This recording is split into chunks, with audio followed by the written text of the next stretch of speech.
October 19th. And recording is in progress. So let's start this meeting. To begin with, I want to welcome everybody. We haven't had this many people for our council meeting since before the pandemic. It's good to see everybody back here.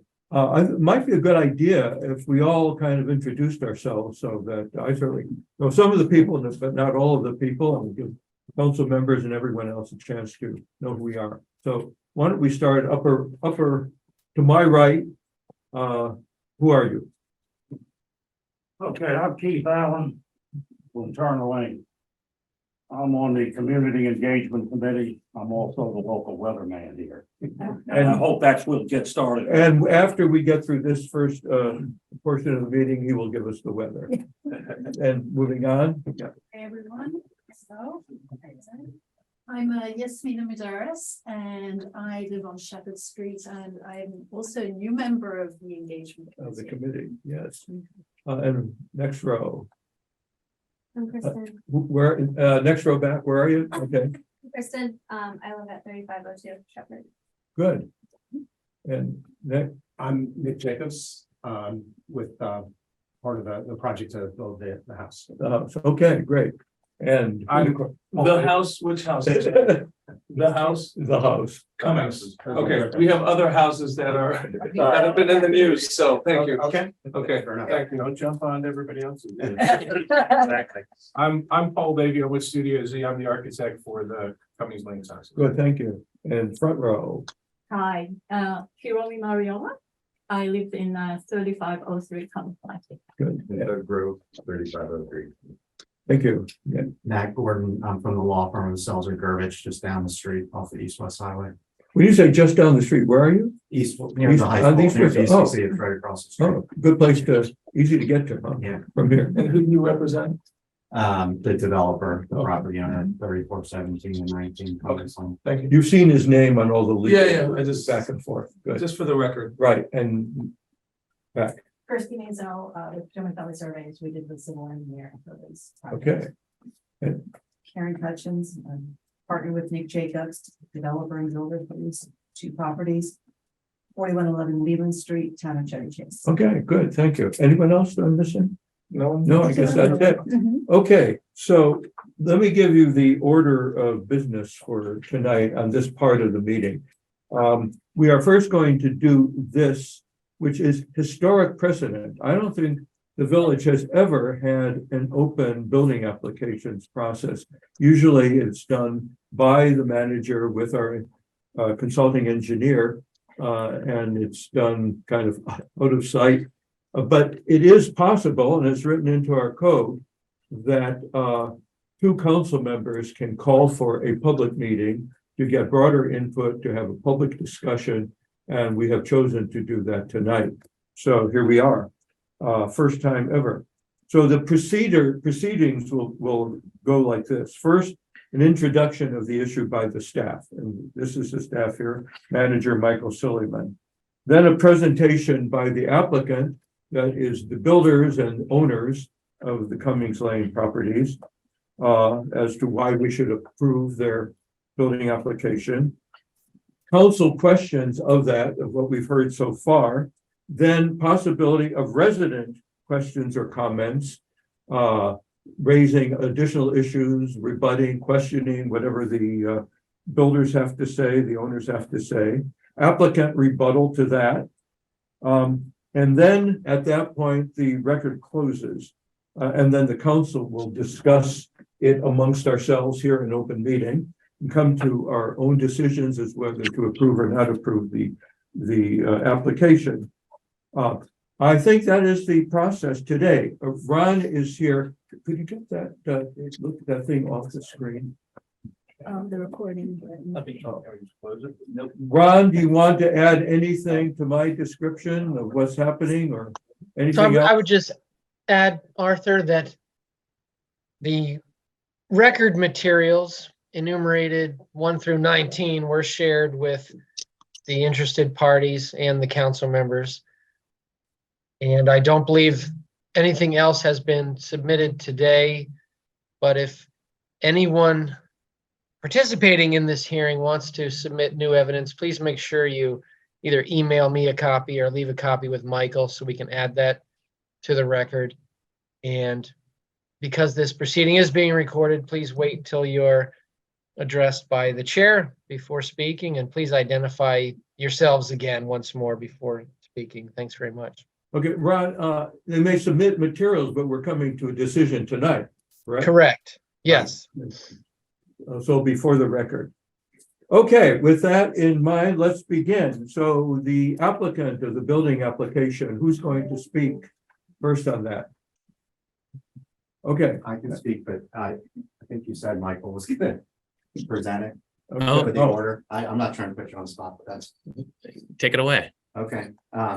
You're on camera. I'll be quick. I'm only gonna need a couple hours. So that's, I'm just. We're here for the evening. No, 6 minute yeah, increments. I'll be quick. So thank you for making time for us tonight. Matthew Gordon again from the law firm of Selzer Gurvich. I'm a local land use attorney in Montgomery County. Predominantly, a lot of the buildings that you've seen in Bethesda popping up over the last 5 years I work on. I grew up in the county. I've been here my whole life. I live on the other side of town in Wood Acres, Bethesda. Just to give you a little bit of background, I know the community very well. So I'm here on behalf of the property owner, who's seated in the back, which is technically an LLC, but Karen and her partner, Nick Jacobs, Karen Cutchins and Nick Jacobs. And they have had these buildings, these 2 single family lots under construction for the better part of this year. And the issue, there's been a number of issues, but the one remaining issue are these stormwater management boxes, planter box facilities. And we are here tonight to request that the council will validate them and lift the stop work order, because it's our position that they've complied with all county, state, and local other requirements, regulations. And we also have the engineer, the civil engineer of record, who's been practicing for several decades and understands the stormwater management much better than I do, who can answer any questions if necessary. But sort of the crux of this issue is that in any project or most projects in Montgomery County, they have to meet stormwater management. So by tearing down the one house and then building a new house, they had to go to the county for permits, including stormwater. And they designed their stormwater facilities to the maximum extent practical, which is the state and county law. And they're actually, oftentimes with these tear downs, people cannot meet 100% of the stormwater requirements and they get a waiver. In this case, they're actually exceeding 100%. And part of that is because they designed these pretty extensive planter boxes that have become an issue. But what that's allowing them to do is essentially improve upon the existing conditions, which we think is important. By way of background, the original building permit plans that the village issued and approved were in April of this year. And those permit plans included these planter boxes. What occurred was during the construction process, there was a mistake made, and that 3 of the planter boxes were not being constructed pursuant to the county Department of Permitting Services requirements, because they were connected to the house, and the county standard is they want you to detach it from the house. So what the applicant has done is they spent the better part of the last 2 or 3 months working with DPS to revise their permit plans to disconnect them. So they got approval so that they would be disconnected per the county's requirements. And the relevance of that is that the code provision, as I understand it, that led us to the position that we were in, was that the section 7402E3 for side setbacks states that you can't have a side wall or side projection of any main building within the setback. And so when they were connected to the house, it could be a projection or a side wall. However, now they're disconnected. And it's our position that they're not buildings or structures. And if you look in the record, there's an email from DPS where they state they don't consider these. If we were in the county, we wouldn't be here tonight. They're allowed to be in the setback there. They don't consider them buildings or structures. So in terms of the fact that why we're here tonight, we understand there's been a lot of concern from the community, and in the pre-construction phase, that stormwater management was made as a paramount issue. And because of that, the property owner worked diligently with their civil engineer to come up with these extensive facilities. They're very costly, so that they could exceed the 100% of the requirement. In terms of, I think it's important to note that when you look at them today, they're incomplete, they're unfinished. I don't even know, we don't even, well, you can sort of see over there. So they do not look like that when the house is complete. Okay, there we go. Yeah, so that's a better one. So that's an incomplete planter box. There's a stop work orders. They had to stop working on it, but this is representative in terms of the character and the nature of what these look like. This is just an example, there's been no representation that this is the exact size or anything of that nature. I saw Mr. Grob's email, but the point is that when they're finished, they look nice. They look like landscape improvements. The other point that maybe has not been, something that hasn't been stated yet is the plan is to have a 6 foot to 6'6" which is, I believe, the county's maximum fence height that is going to basically enclose where these planter boxes are. So they will not be visible at grade. So I think those are two important points that you're not going to be staring at what Nick just held up. It's going to be something with plantings and all the important elements that help mitigate stormwater. So as noted in my letter, the stormwater management facilities, they're not buildings under any ordinary reading of the village's ordinance. I mean, this term stormwater management, I think, is referenced a couple times throughout the whole code. When we look at the definition of a building, a structure on a lot which has one or more stories and a roof and is designed primarily for shelter, support, or enclosure, but more importantly, a main building, which is the term that is used in the setback provision. You can't have a sidewall or side projection of any main building. The sidewall or side projection is modified by main building. That's the way the code's written.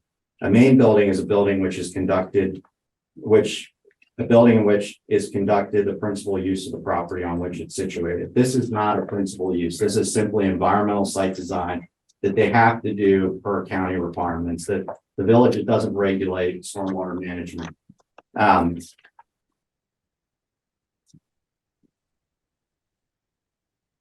So since the existing VMA code does not preclude or otherwise regulate the location of stormwater management facilities, it's our position that the only defensible conclusion that this council can reach tonight is that they've adjusted the planter boxes per DPS's requirement, and DPS has authority over stormwater, that the stop work order should be lifted and they should be allowed to continue to completion. The other thing I would like to note, and you have very competent counsel who represents a lot of the neighboring jurisdictions, so he can tell you more about this, but the municipalities, they derive their authority to regulate setbacks and other things where they can be stricter than the county from section 2509 of the state land use article. In that section where it says you can regulate setbacks, they actually don't define building or structure. The only place that you could even glean anything is from a fiscal and policy note from when they adopted the legislation. And in that policy note, they look to the Montgomery County zoning ordinance in that practice. And that's relevant because if that's the basis of the law that's giving this municipality the ability to regulate it, and it's based on what how the county is applying things, the county does not consider these structures or buildings. They're permitted to be in the setback. So it would be inconsistent with this village's authority to regulate it in a different manner to begin with. The last point I want to make is that there's some really serious unintended consequences if this village does not validate the design. The county has already issued building permits. They've commenced construction under valid building permits. So they have vested rights to continue to build these 2 dwelling units. There's no debate about that. They meet all the zoning standards. And they're not required to, they're just required to do the maximum extent practical. So if this village's position is that these can't be here, they're put in a position where they have to remove these, and DPS will approve the stormwater management with less than 100% and require them to pay a waiver.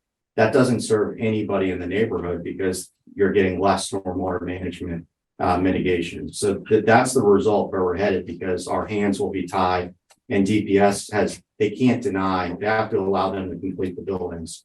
So we're in a position here where we're asking for this village to validate what they've done in good faith. They've gotten every permit out there from the county, from the village. They've done pre-construction meetings. They've met with the community.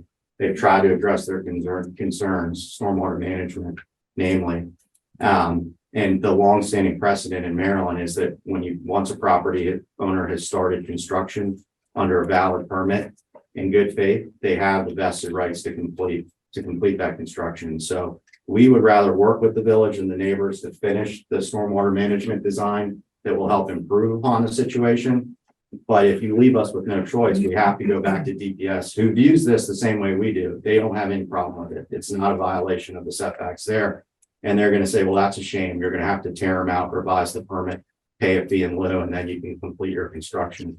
But that does no benefit for the village. I mean, it really would be a bad result. So with all that, we would ask you to read the plain language of your ordinance and find that we conform with it, because there really is no other reasonable interpretation.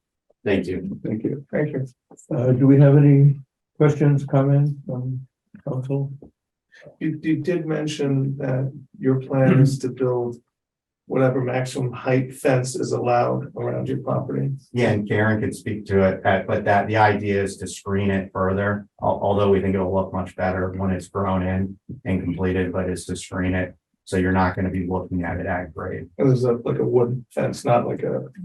Yeah. So just to understand that the stormwater management bioretention boxes as they are installed right now, and you can see it in its form.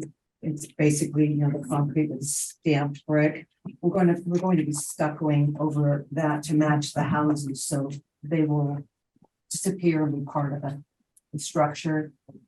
Probably put a cap on it. It's a blue limestone cap on the top, and then we have specific plantings that we're required to put into the boxes that help absorb water, and it becomes a landscaping arm of the property. So it's not going to just be seen there empty. We have to fulfill and plant inside of those boxes. You've indicated that you would expect that it will look very similar, although this is not a representation. It will look very similar, and to the extent that you're able to make it even less obtrusive. Well, first of all, That would right be- now, we haven't finished grading, Right. so everything's kind of bare. And if any of you have driven by or looked at the sites themselves, so right now there is one sitting on the east or the west side of 3419, which is this house. So there's one in the very back. They're all in the rear of the property. So I would like to put a fence up, and the fence would have a wing, has to be behind the house to enclose the property. And the fence could be 6 foot, it could be 6'6", which is the maximum. And the planter boxes are below. So when I finish grading everything, there'll probably be about 4 feet from the grade. And that section actually on that corner probably is going to be capturing a lot of water that could be going onto Shepherd Street. I can't remember the house number, the one in the very corner. And then the neighbors, is that your house? Okay, so we're really aware of that because the topography of the lot, it slopes west towards Woodville Road, and your corner is in the corner. So I'm trying to get the water to not go into that corner. In addition, I also put up. Would it be possible for us to see the images closer? Yeah, How do we bring them? I Yeah. think we should start first with this. This is an excellent representation. The site. Can everybody see this? And I've highlighted in yellow. Here's the 2 properties, the neighbors here, and then there's 3 houses behind here. So we have a stormwater pit back over, a box back here. We have one along this side of the house, so they're very far in the back of the property. This is another bioretention box that's on 3417. This one, and this is an actual pit that goes underground. captures the water that comes down this direction from the driveway, which will be permeable pavers. This is another pit back here that's gonna capture water going this direction. And then these are the two front that capture the front of the house water. So I have 1, 2, 3, 4, 5, 6, 7, 8 of these stormwater management devices. It's 120%. To capture the water. Let me ask a question that I know the residents, it doesn't have anything to do with tonight's application. I want to make that clear. But it is of concern with residents, and that is an inlet that had been there in the back. It's. That then used to tie in. What are your plans, if any, for that inlet now? We're not using the inlet. The inlet is not on these properties. It Yeah, is on, Private. it's on your property. It's on your property. And the piping goes through one property over to Shepherd Street. So we are not.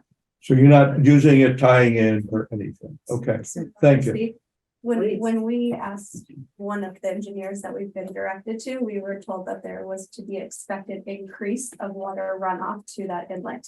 I don't recall the exact percentage or the numbers, because I don't know what they were, but from what I recall, it was about a 50% increase from what was currently already going on. So we were told by one of the engineers that there would be an expected increase of water flow to the inlet. When we talk about an inlet, is it like a gutter that allows water, or is it underground? It's a pipe that's underground that has been previously connected to another pipe from the previous property? The And it's site map that we had, I'm not sure if it's on yours, showed approximate location of an inlet. That's all it said, so I'm not sure what it is. Yeah.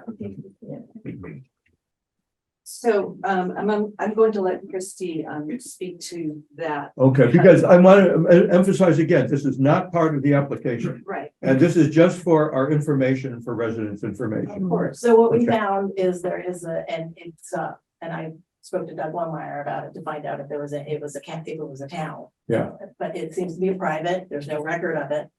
A private inlet here, and there seems to be some, timbers that, and I'm sure it was probably many property owners ago that probably put it in. There's like timbers that kind of stop it.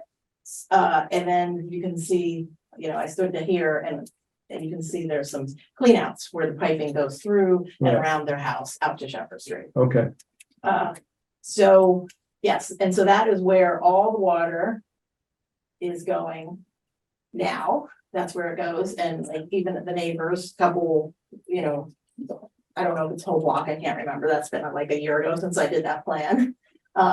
Goes down this way, so The grade that's, is all down towards Shepherd, and then the whole way. that's where it goes.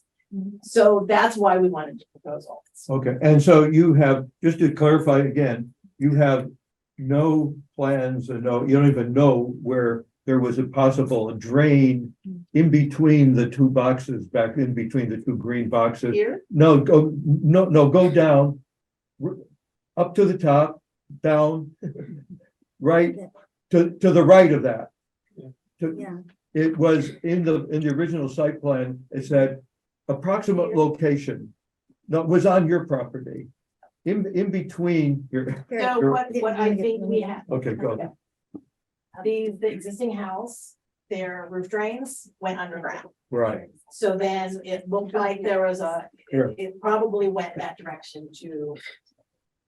Okay. And On there, it has blue lines that say the water flows. yeah, in fact, it says right here, Like, approximate underground pipe from downspouts right here, and right around here was like some kind of a So- inlet. no, not an inlet. So I think we think this, we don't know. Okay, you We can do our have your best- choice. best Okay, you don't, done. okay, you don't know and you're not using it and, No, it Good. was from the old house. From the old house.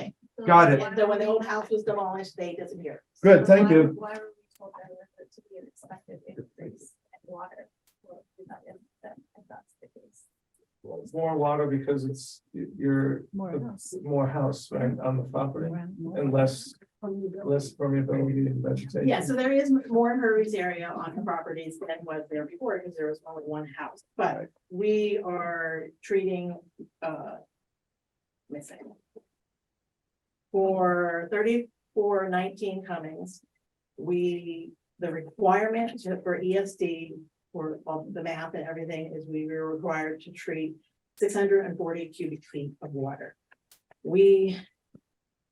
For the credit that we're allowed to take we are doing 658, but the actual storage that we have is 779 cubic feet. So we are over 100 cubic feet more, 139 cubic feet extra.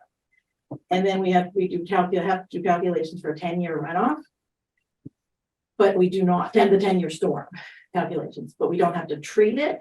But we are actually treating 84% of the 10-year storm on 3419 and 3417. We are treating 10-year storm. We are treating for microbial retention B, we're treating 58%, and for microbial retention C, we are treating 100% of the 10-year storm. Okay, thank you. We have any more? Yeah, Jeff? No, I'm going to defer to another council member, but I just wanted to ask first, just the order of events here. I just want to get an appreciation. So I know, and again, respectfully and thankfully, we have a large contingent from the development side. Well, okay, so let's see. So, and then so the residents will have an opportunity. Okay, so now, so the council members will not have a chance to ask. We have the opportunity throughout. Perfect, just checking out. Okay. So, why don't I defer to Keith? Go ahead. I have one right now. Go ahead. Can I finish what? Go ahead. Sorry. So in addition, I lowered the grading behind the houses on Shepherd Street to 3. I took it down 6 feet. What do you mean by that? So these are the houses behind Oh, on okay. Shepherd. Yeah. I put a retaining wall back here Oh, that's recontained. Okay. and I brought the grade down 6 feet. And then put these retaining walls that straddle the 2 houses. It doesn't go all the way down to your house. Okay. Yeah, and why is that? Because it would make a D, which would not be good. But that means that Or- water that goes to.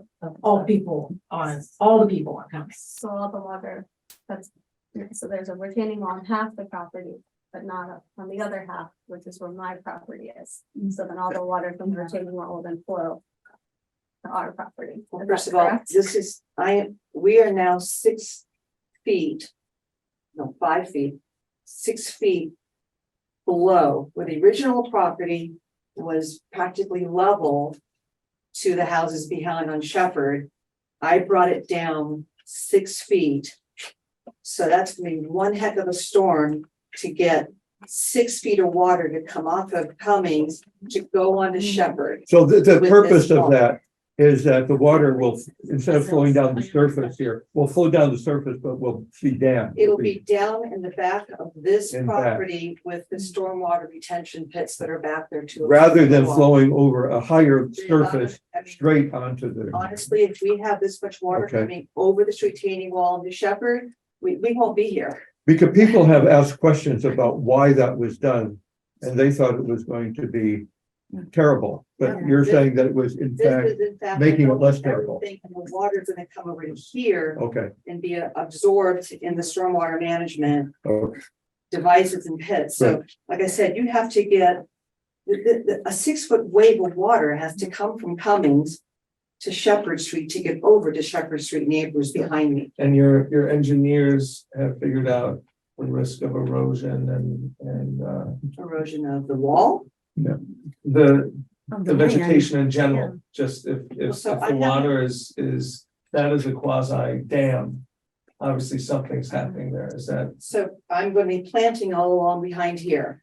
okay, I have like 10 evergreens, Mhm. because I have with the fences, it's on my property, and I have space between the wall and the fence.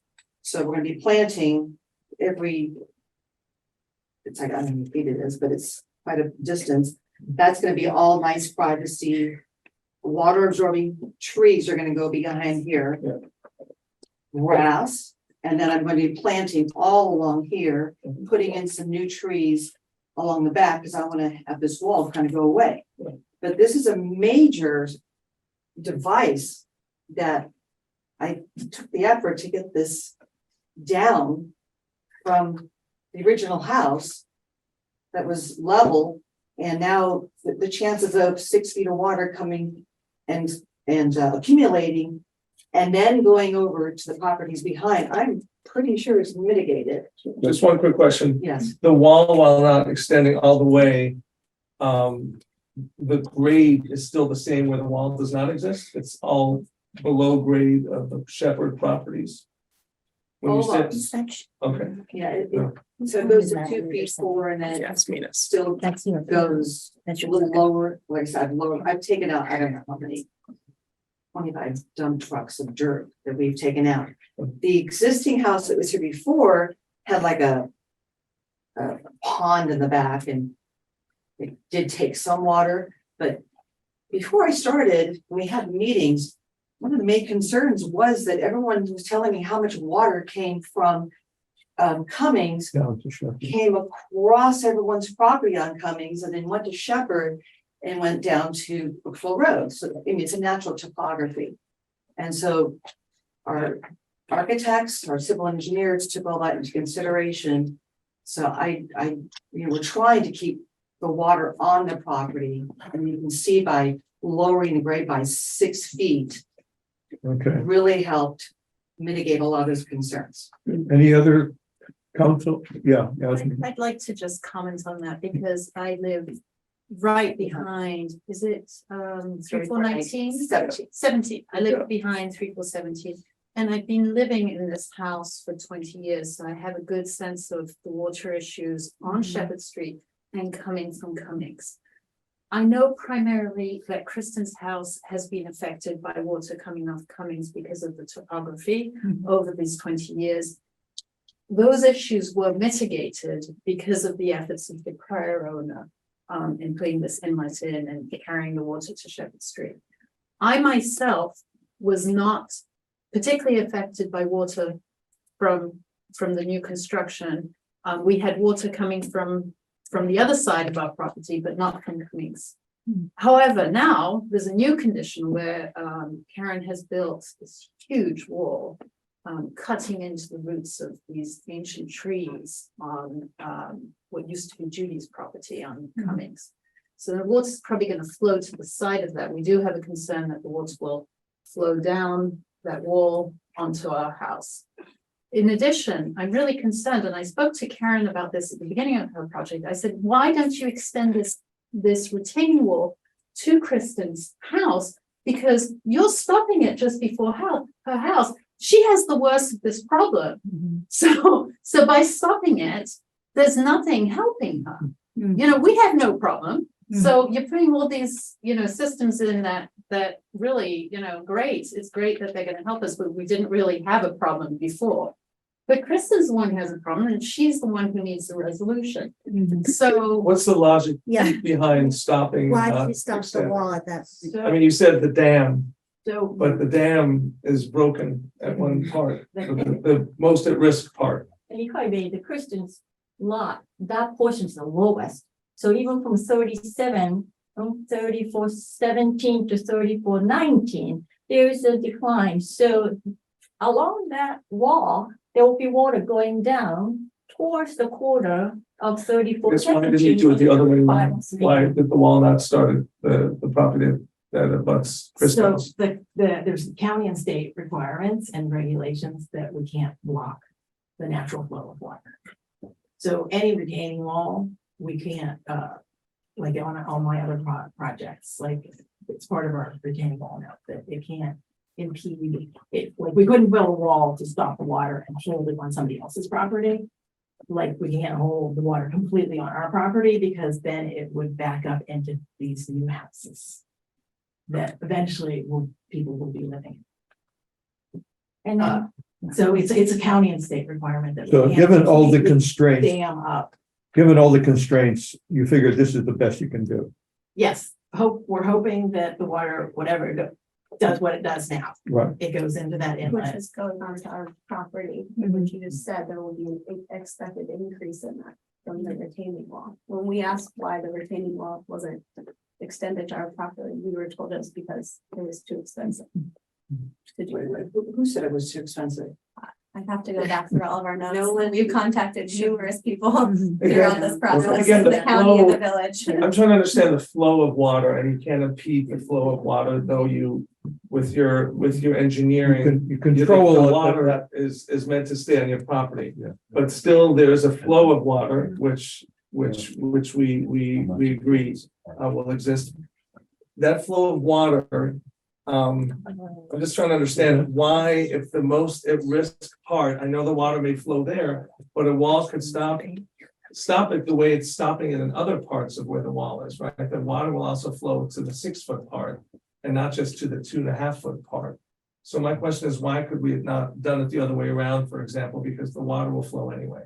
So the wall was mostly because the grading, that's how it worked out, that we needed a retaining wall there. And the natural, with the prior pre-existing conditions of the water, even the water where the retaining wall is, it was flowing down across, this is the plan. It was flowing down the natural topography from pre-existing conditions, this was flowing this direction. And going down that area anyways. So we haven't changed where the water is flowing. It's flowing in the same place. Where's the wall? Can you show us where the wall is? It's here. That's where it stops. So halfway, so basically in the middle of 17 and 19 is where it stops. And the main reason was because to get this house in here and get it, so this wasn't all underground. We had to dig out because there was such an elevation change. Okay, this is, as I said, this is not part of the direct building application tonight, but for residents and our education. So I'd like to move on. Are there other comments from your folks on the direct application tonight? On the retention boxes? Do you have anyone else who wants to comment?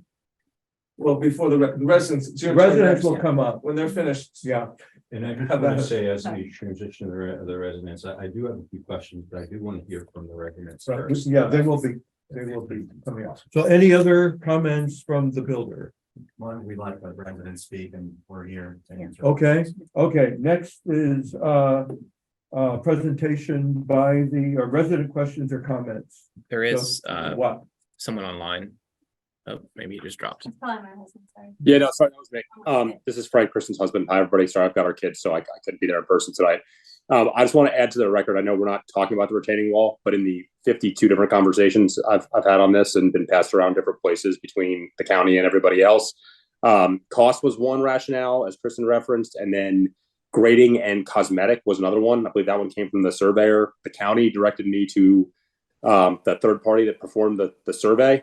And cosmetic was also cited as part of the reason. We asked the same question about, like, why would you stop the wall and have it directed to our property, which is already the most overburdened through a private inlet. And so I just want for the record to say that was also cosmetic was given as part of the reason to us too. So. Okay, thank you. Sorry. Okay, now we turn to resident Just for the comments, record, for this discussion. water flow issues. Yes, we are not affected by the water flow as much, but we are expecting more coming from that lot into our lot as well. So back, we expected, we were told that, back of our backyard, real end towards your property line is going to be more wet all the time. Another question I had for the record is that all the water that is going to be placed in the back and then collected in the ditch, whatever, where would they go? If they're collected, there's another problem like mosquitoes. Eventually it's going to be released. So that's kind of issues that I would like to hear in the future. Okay, well, when the builders come back, they can perhaps respond to that question. Okay, you have other issues though you want to discuss. This is your time. Yeah. Thank you. Thank you.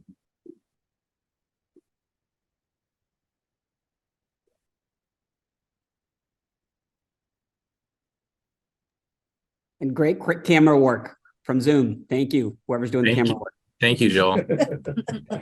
You're the best, Michael. He's our key grip. Among other Best things. boy. Say, pardon my back and pardon my front. So thanks to the council for, first of all, for your volunteer service and, to our village and thanks for holding this hearing and thanks to everybody for attending tonight in person and on Zoom. And I just want to reiterate what Arthur said, that we have to be crystal clear that this part of the hearing is not about whether or not there will be stormwater mitigation, whether or not there will be microbial retention planter boxes on this property. There will be. The county requires them, and the developer must comply with those requirements. So we're not talking about whether there will be appropriate environmental system designs in place on the property to mitigate water runoff impacts. There will be such measures on the site because the county requires them. But what I want to address now is whether or not specifically the village code permits those design measures, in this case, these enormous ESD planter boxes, to be placed in the village's setback area. And here I'm presenting arguments prepared by my attorney and some observations of my own. The village code does not permit them in the setback area. And here's why. And this is based on the developer's own documents and the record which Rombo shared with us just yesterday. So the developers told the village that the planter box, once detached in quotes from the main building, will not project from the main building, and that it would not constitute an appurtenance, and therefore should be allowed in the setback.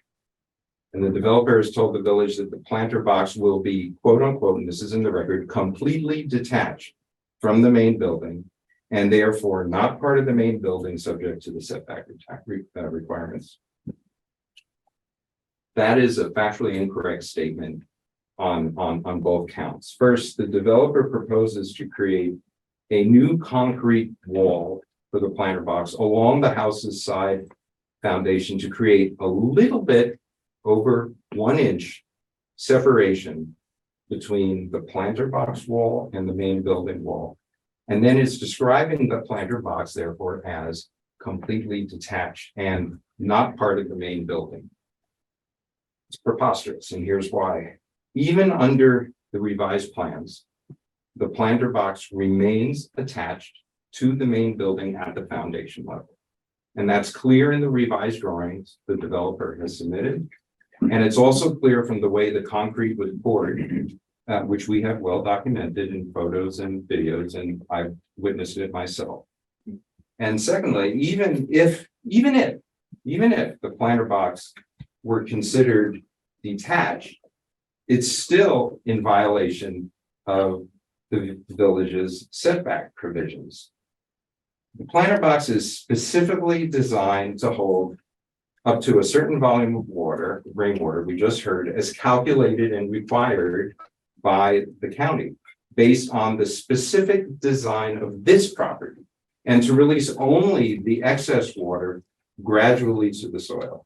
The planter box must receive the rainwater that falls onto the main building through a roof drain downspout, and thus is connected to the main building through the downspout. And that's shown in the drawings. And so the planter box serves a specific purpose and function for the main building. It's an integral part of the main building systems. This is not a trash bin or other personal property that's easily removable from the land, that provides a separate and a function independent of the building. It's an integral part of the main building's rainwater drainage system as required by the county, and the structure can't be removed without disturbing the land. And so this is clear that the planter box, it's not a regular planter box that you can purchase from Home Depot or Amazon. It's specifically designed and customized to serve a specific function for this main building per the county's regulations. The planter box would be useless and meaningless without this main building. Just as items, generators, AC units, heat pumps listed in section 7101(3) as examples of appurtenances would be useless without the main building. So the planter box is part of the main building under section 7101(3), is connected to the main building at the foundation level, and it is an appurtenance projecting from the main building. And as a result, it is subject to the setback requirement under VMA section 7402E.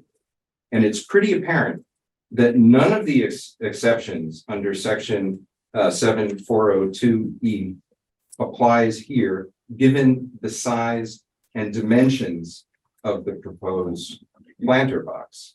So let's just remind ourselves of those dimensions. It's completely above grade with 10-inch thick concrete walls that are almost 6 feet tall at the north end, 37 feet long, it's longer than my entire house, and the height on the southern end is about 4.5 feet. So to put it in perspective, just for some perspective here, more than 50 adult members of Martin's Additions could stand inside of this thing all at once today and not all see over the top. It's nothing like the picture circulated by the developer as an example of a landscape improvement. And I would note that the dimensions in Montgomery Consulting's report in the record also don't match the actual dimensions of what is on the site. So allowing such a huge structure of this type as an exception to the side setback rule under section 7402E would be contrary to the explicit purpose of the residential building standards under section 7401. Now, our village code should be interpreted to be internally consistent and to not create an absurd result. And the developer appears to claim that and assert that as long as a structure or an item is not part of a building, of the main building, anything can be placed in the setback. But such an interpretation would make the setback provisions completely meaningless and not consistent with the spirit of the village's residential building standards set forth in the code. The VMA code section 7401 purposes and applications clearly provides that the village's residential building standards should be applied to encourage appropriately sized construction in keeping with lot sizes and character of the village, and to encourage the maintenance, by encouraging the maintenance of open spaces and the reduction of impervious surfaces, and to encourage the preservation and perpetuation of neighborhood character. And so the setback requirement and other regulations should be interpreted to further these purposes, not to undermine them. And so the question is, it's not whether the planter boxes serve a stormwater mitigation purpose, it's why must they be in the setback as opposed to elsewhere on the property? The county requires the planter boxes. The county does not require them to be in the setback. The county cannot require them to be in the setback. So why are they in the setback? They're in the setback because the developer chose to place them there rather than to respect the village's setback and to place them elsewhere on the property. It's a large lot. And why do they do that? Because the developer realizes a benefit by placing them in the setback. If they can put it in the village's setback, then that means they don't have to put it elsewhere on the lot. And that allows them a benefit. At what cost and whose cost? The village places a community value on the setback. That's why we have setback provisions. So the developer is claiming an entitlement to transfer that value, the value the community places on the setback, to itself. It's a Village of Martin's Addition subsidy to make the project more profitable. And with no community benefit. As I said, the stormwater management mitigation will happen because the county requires it. If they're not put in the setback, there will be mitigation elsewhere on the property. Now, I realize that the handling of the planter box of this size is a new issue for the village, as we understand, and therefore there are no clear precedents to bind the council in this case. The council has a choice to make and discretion as to how to interpret, apply, and enforce the village codes, whether to enforce them and allow development of this scale, or to enforce the codes consistent with the explicit purposes of the codes to, quote, maintain open spaces and to preserve the neighborhood character of the village. And in establishing the codes, the community as a whole, agreed to allow property owners, has not agreed to allow property owners to build whatever they want, but to place reasonable restrictions on the development in order to preserve the village's neighborhood character and to encourage open spaces. These are reasonable restrictions that the village has and should enforce.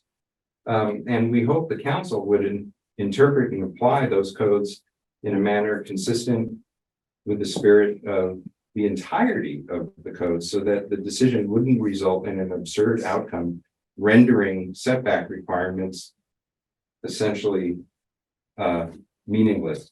And I'll just for the record like to note just a couple of observations of what we saw in the record that Ron shared with us yesterday. It seems that in the record, the term setback is used to refer at different times to two different things. One of the documents is this document from the county about microbial retention. There is a provision there, not a provision, there is a section there about setbacks. And this has to do with how far the planter box must be set back from the main building. It does not refer to the village's setback. And so in some of the correspondence, including correspondence between the county and other parties in the record, where there is a reference to the setback, I just would like to caution the council to be aware that when there are statements that say from the county, we are not concerned about them being in the setback, or we are not concerned about the setback, it is not clear from the record that they are actually talking about the village's setback. They may be, they may not be, it's not clear. I suggest you and urge you to seek clarity on that.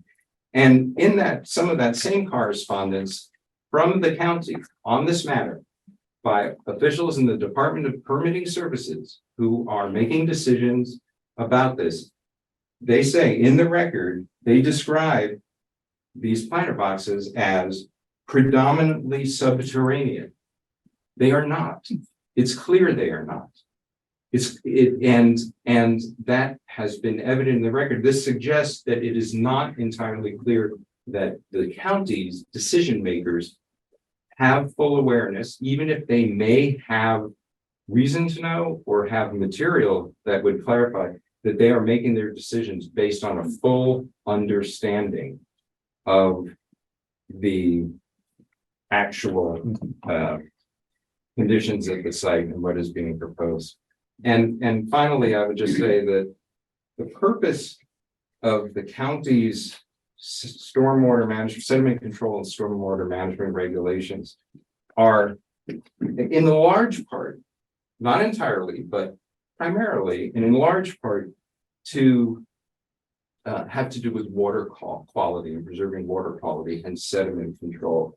And also for ensuring that stormwater is managed such that it is diverted away from the foundation of new construction. The idea that the county's regulation of sediment control and stormwater management preempts the village's ability and authority to regulate other aspects, other stormwater impacts is not a viable argument. And so I would like to that the village has and can reserve its ability in that regard, its authority in that regard. So I want to again thank the village for enforcing the village code. Thank you. Thank you. Anyone else speaking from the residents' point of view? Hiromi, you spoke for anyone else? The questions from Well, hold on. Oh, we do have. Christine? Oh, I'm sorry, I didn't see you. I just had another question. Oh, okay. Who's responsible for maintaining these planter boxes? Can you speak up? I didn't hear that. Who's responsible for maintaining these like planter boxes over time? They have to provide covenants and easements, and so if they're not maintaining them, the county will come out there and inspect it and enforce and make sure they're maintaining Call the county on them. How long do they have to maintain it for? What is it in maintenance? perpetuity. They're responsible for it, and I mean, I would imagine the type of person that's moving into this house is going to want to take care of the property. It's a very nice neighborhood, maybe one of the nicest neighborhoods in the state. But yeah, there's mechanisms in place to ensure that they are taking care of those facilities that are intended to manage the stormwater. So I guess there's a policing question. I mean, the enforcement of that is, I'm assuming that the future homeowner, as you said, would want to take care of his or her property. Yeah, this has been all of the devices that the county has required dry wells and so on. Of The course. same issues arise. It's a little different than maintaining any, electrical equipment but so the bottom line is the county doesn't show up on a monthly, quarterly, annual. It's the neighbors that if the owner does not take care of it, it's the neighbors who would be impacted and would have to reach out to the county. Is that the bottom Just line? like any other property Yeah. issue. I mean, that's the reality. I mean, we all know it. Yeah. And was that also what you mentioned? Planting all these trees on the wall and it was for what, every single piece of vegetation you put on the property? The same policy applies, or is it only? It's just It's just whatever's regulated by the stormwater management. Yeah, there's it's called stormwater management right of entry that needs to get recorded anytime these facilities go on to a single family house, and it goes for every homeowner after that. It's like attached to that property. And it's a standard county document that says that the county has the right to come onto the property, inspect it, and make you maintain it. Or fine, or not, yeah. And then they will come and maintain it. And it has to be maintained to the standard that it was initially put in it, or would it be a lower standard? But there's 2 boxes on both sides of each property. And the rest are all underground. So they wouldn't have to maintain the underground. Well, they do. They do. I mean, that It's document covers it's it. just safe or it's, inappropriate, it doesn't function, and the county has to come in and make you fix them. I mean, there's been houses been built for 20 years. Some of our builders, 30 years that I've worked with, and they're working, they're underground, and they maintain the water that comes off, the houses, so. But it's hard for the neighbors to know if it's working, Right. basically, right? Because Yeah. it's a new, It's new. it's a new home, it's a new dwelling, it's double the size. Or I mean, there's less vegetative area because of the size of the home, so that they're gonna be in a new reality, right? So if the property starts flooding or ponding, they will not know, are these planet boxes working? Because it could be that without the planet boxes, it would be even more. Correct. I mean, it's just, there's no precedent for this, for them to understand whether or not these are working and are well maintained. Yeah. Is that fair? Like, there's no baseline to this. It's a new. You have to keep your gutters clean, so leaves and debris don't clog. All the houses on Cummings on the other side. That's south side, all those houses have the same amount of stormwater management, because they're all new. Right. And I think Chase Builders built, Paul, you designed them. They've been there for what, 25 years? Mhm. And Yeah. the water's captured. Yeah. There's very large houses on the other side of the buildings. But Big lots. it doesn't apply to what's planted around the walls. I would think if the wall starts shifting, or, I mean, even that, I'm not sure if there's any recourse for the neighbor, if that dam or whatever wall, however you want to describe it, if that starts shifting. I mean, that's just a structure in the backyard. That has nothing to do really with the planter boxes. So, and those trees, as we all know, when we plant trees here, is like 20% don't make it, maybe more, so those owners who want privacy probably would replant and all that, but it's just the planter boxes. Arthur, I just want to Yeah. acknowledge that we have some residents Okay, online. resident online who have comments? I see Joel Questions? stand up. Joel? Hi there. Hello. Thanks, everyone. Speaking now as a fellow resident. I have no role in adjudicating this matter. I'm just a neighbor.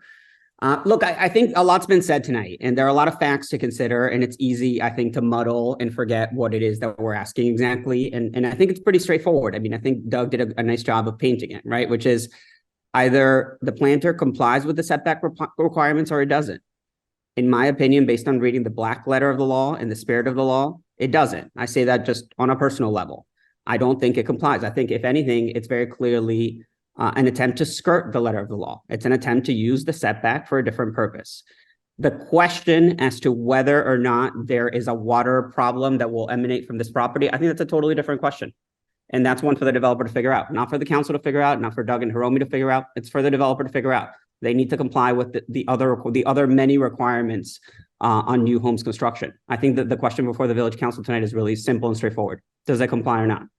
Right. Thank you. Okay, anyone else online? Do you see any hands up? No. There's one in the room.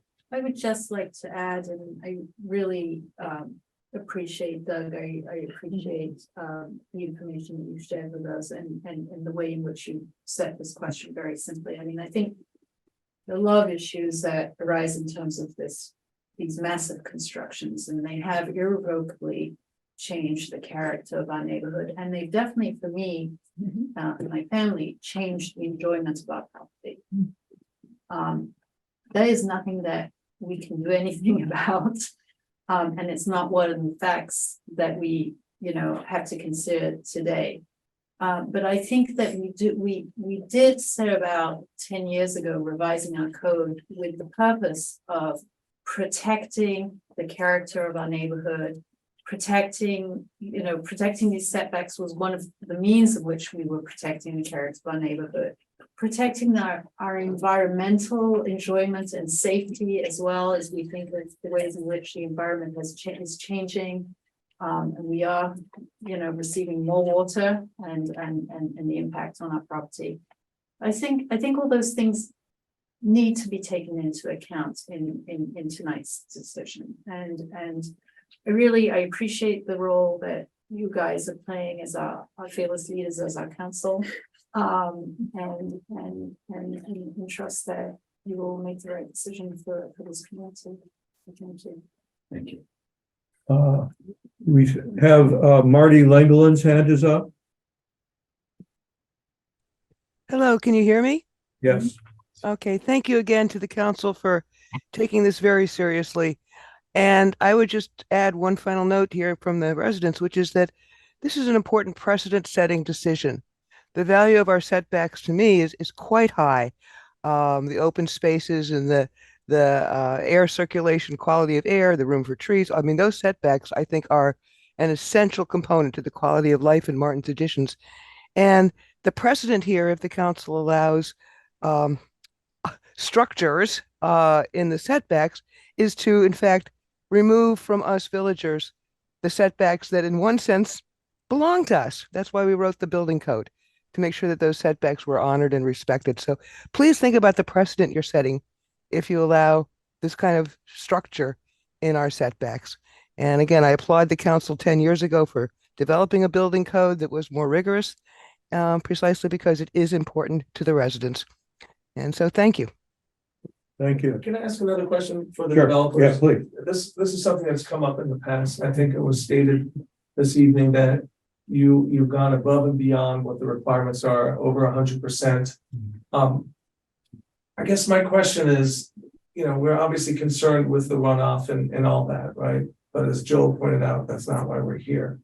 Was it not possible to maybe make it to 100% or 90% as others and have this a structure that is not subterranean, but maybe not 6 feet tall? I guess is a question we've had in the past. I'm not sure we got a clear answer. Why so beyond that. large? Why so big? Yeah. And I'll let the civil engineer speak to the technical part, but I can tell you that under the current county executive, there's a huge push to like the maximum extent practical. It doesn't mean that you have to solve for 100% of stormwater. Most cases in like in downtown Bethesda, for instance, it doesn't happen often, but they really push and they make it they challenge the applicants and the civil engineers to get there. In this case, when we applied for the village permit with the boxes on it, it was approved, it was issued, and they relied in good faith on that. So that's why I take an issue to say that this is a benefit. This is a huge detriment. If the village had denied it, we could have gone back to DPS and said, we need to take these boxes out and the maximum extent practical is 70%. They could have approved the concept plan. They would have paid a fee in lieu. Now, here we are 6 months later, and the applicant and property owner has incurred all these expenses, attorney's fees, a million different things. And we're in this predicament with all this uncertainty, where if this isn't validated, they're gonna have to pay a lot of money to take them out, and there's gonna be less stormwater management. Because the county, it's maximum extent practical. They're not gonna there's nowhere else they can go. The civil engineers studied it. We have no other alternatives. So this, I understand that people are upset about the location and height, but it was intended to be a benefit. And again, they relied in good faith on the village issuing a permit. If we had been told 6 months ago, then some of this debate, I think, would be reasonable. I'll address that a bit. And Michael will be here. Tell me if I'm wrong, but just one quick moment. Since the village does not regulate and enforce stormwater issues, the drawings of those things are visible. They usually are not even supplied to us to review. So when we are reviewing a site plan and a building plan, usually those stormwater structures don't appear to us, so we don't even look at them. So the approval was of the things we typically approve, and these were not, part of the things that we tend to approve. Understood, but we're still prejudiced by that. That's right. That's right. That doesn't If it was change. this mistake, and what I Right. say, It wasn't a mistake. It's just that those things are Well, invisible I mean, to came back begin with. you said we Right. permit issued an error. So, I mean, it prejudiced them greatly. I mean, we spent lots of months Right. with DPS. Right. And my point on if this is a precedent issue and you want to address this moving forward, I mean, like I said, you have competent counsel, you can look at the state law, what you're entitled to do. That may be fair, but the fact is, we didn't have notice and an opportunity to consider this. If you read your code, it doesn't mention stormwater management. Right. How are they to It know? doesn't. I mean, you're retroactively applying a standard, and there's some real But due it process doesn't issues. Setbacks. Yes, but the county does not consider this a violation of the setback. The county is ultimately the one administering stormwater. And when you look at the email from Patricia Wolford, she says that we don't consider these principal structure or accessory structures. And she attached the detail and she said, the issue was, it specifically states that it must be separate from the building. And so we did that. The county issued the permit, the revised permit. So based upon that, it is disconnected from the principal building. Okay. And there's no plain reading. I mean, we're in this terrible position. And I get if you want to do something moving forward, that's fine, but to apply this to them is just unfair and not reasonable. Doug, I think you want. Yeah. Just also point out that note that the village and Arthur may have neglected to mention, the village issued a stop work order a month ago on that. So that's notice occurred. In terms of the village code not mentioning stormwater, the village code section 7401 purposes and applications of the village's residential building standards says they are to minimize the flow of stormwater from lots by encouraging the maintenance of open spaces. And also, in terms of the information about the size of these things is not the immediate issue, it's the placement, but on the size of the issue, even in the record, including email from Mr. Gordon, described them more recently as being 4 feet tall. They're not. This photo that came by the other day described something that doesn't as resembling them, which doesn't resemble them. So there has been, to your point, Arthur, actually a good bit of confusion, including an information coming from the developer about exactly what these are, what's going on. And it was the county official that Mr. Gordon that you just mentioned who referred to these as subterranean in the record. So just the clarity that you're suggesting it doesn't necessarily seem evident in the record. Just to point out, even if it's just because that particular planter box that a stake at this point can be put in a half and then lower it, and then the capacity will be half, doesn't mean that another one can be put in somewhere else in the property, or the whole thing can be removed and then put it on the other part of the property. The design of the house and how you do it, it was a choice of the developer. And you still have the backyard, maybe not as much to the new potential buyers to see because of the climate law, but that was the choice the developer made. Why then the community has to be community's interest in having the setback, at all, have to be compromised to compensate that and then subsidize, the developers. I mean, that's my question. It doesn't mean that the county doesn't regulate where the planter box has to be placed. You chose, well, not you personally, the developer chose. It could be placed somewhere else in the property. It costs money to them maybe, but it can't. There's nowhere else. I talked to the head of DPS 2 days ago. He said, what's the issue now? And I said, well, you disconnected, you complied. And he said, well, I guess if they don't approve it, you're going to be back in front of us for a waiver. So there is nowhere else. The engineer studied it. Well, that's what I was just gonna ask. So- Why the placement there? Just. We don't have another location for it. Well, not, so it's going to be very unfortunate. I understand the structure on the side of the house. A fence is gonna be put around. I'm gonna put extensive landscaping around it. I have grass, I have permeable pavers. I mean, this is a 30-foot tall, how wide is this? Right, we try to keep these houses in the charm of the community. These are not in the front. I had porches. These are, nothing modern. They're in tune with the village theme. I'm trying to understand, these are all the way in the back. No one's gonna see them but the homeowner when they go to the side of the house. So should I put them in the front? I already have 2 in the front that are underground. These are along the side of the house. There's gonna be space and there's gonna be a fence. Now I understand Doug wants. And to they're have not pictured, pastoral- so. Well, listen, I think there's just there's a level of shock when you, Yes. as a neighbor, Mhm. are reading planter boxes and suddenly you see a 6-foot A wall. wall. A broad concrete. That is so much closer to your property line that you didn't expect it. So, Right, I So, understand that, you but know- with what we're halfway. And we're going to to be screen them. delivered in March, there'll be a fence up. I have extensive landscaping going on around. I mean, this is a rendering, but there's a lot of. But we have, we have 2 more residents. We have 2 more residents online. Heidi has her hand up. Heidi, do you want to say? I would, yes, I would. Thank you for the opportunity to let me speak. My name is Heidi Hostetter and I live on the other side of Doug and Hiromi. And I've been looking at the lectern there and the picture behind it of the landscaped planter box.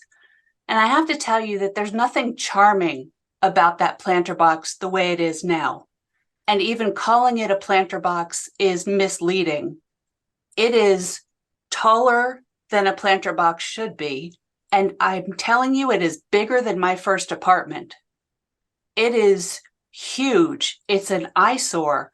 I can see it from my house. I think Lori can see it from her house.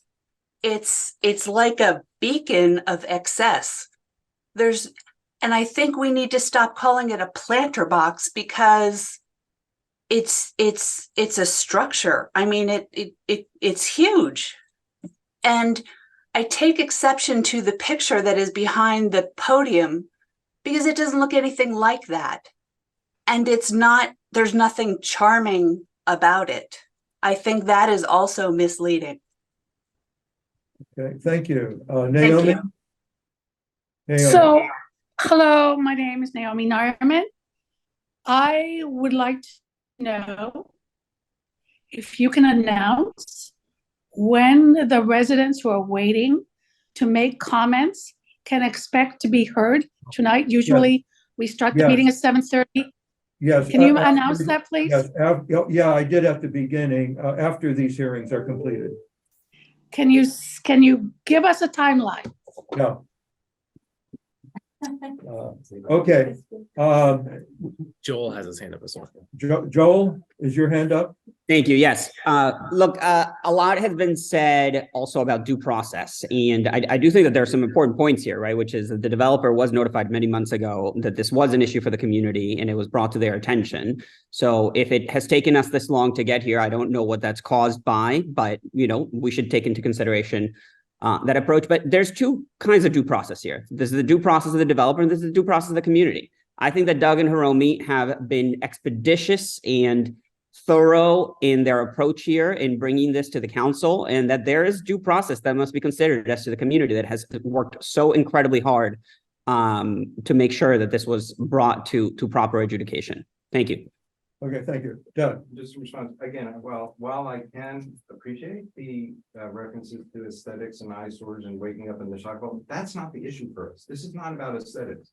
In fact, making it aesthetics is actually problematic because the issue here is the community's interest in setback and the community's interest in setting precedents. And the idea that you can take setbacks only moderately seriously by knowing, well, we'll just landscape nicely and then we're entitled to do whatever we want with the setbacks is precisely the issue that the council has to deal with.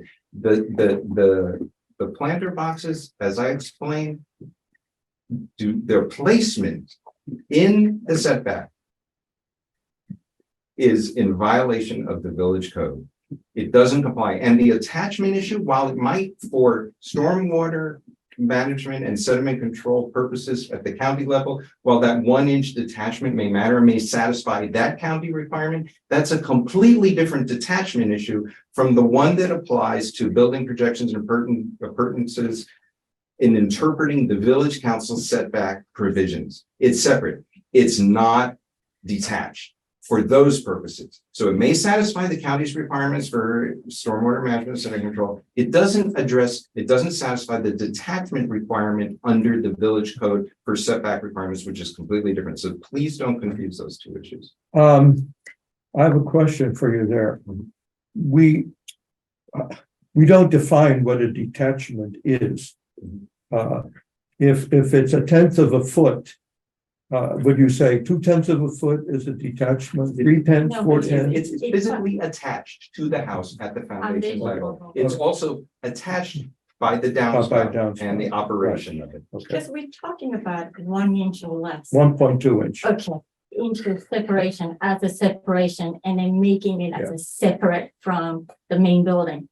Very minute technicalities. If we're going for that one, then go all the way and go down to the foundation level, whether or not it's completely separated. That's my issue. Okay. I do think that other than that, it could be considered as appurtenance and then it's part of the house. Right. And that's a separate, it's a two way of looking at it. Good, thank you. Do we have more resident comments? Questions? Do we see anything? Nope. Anything here? I Okay, just was gonna, it takes a long time to get things through DPS, so Right. they got the stop work order notice, we had to talk with Mr. Bolt and Michael and try to figure this out.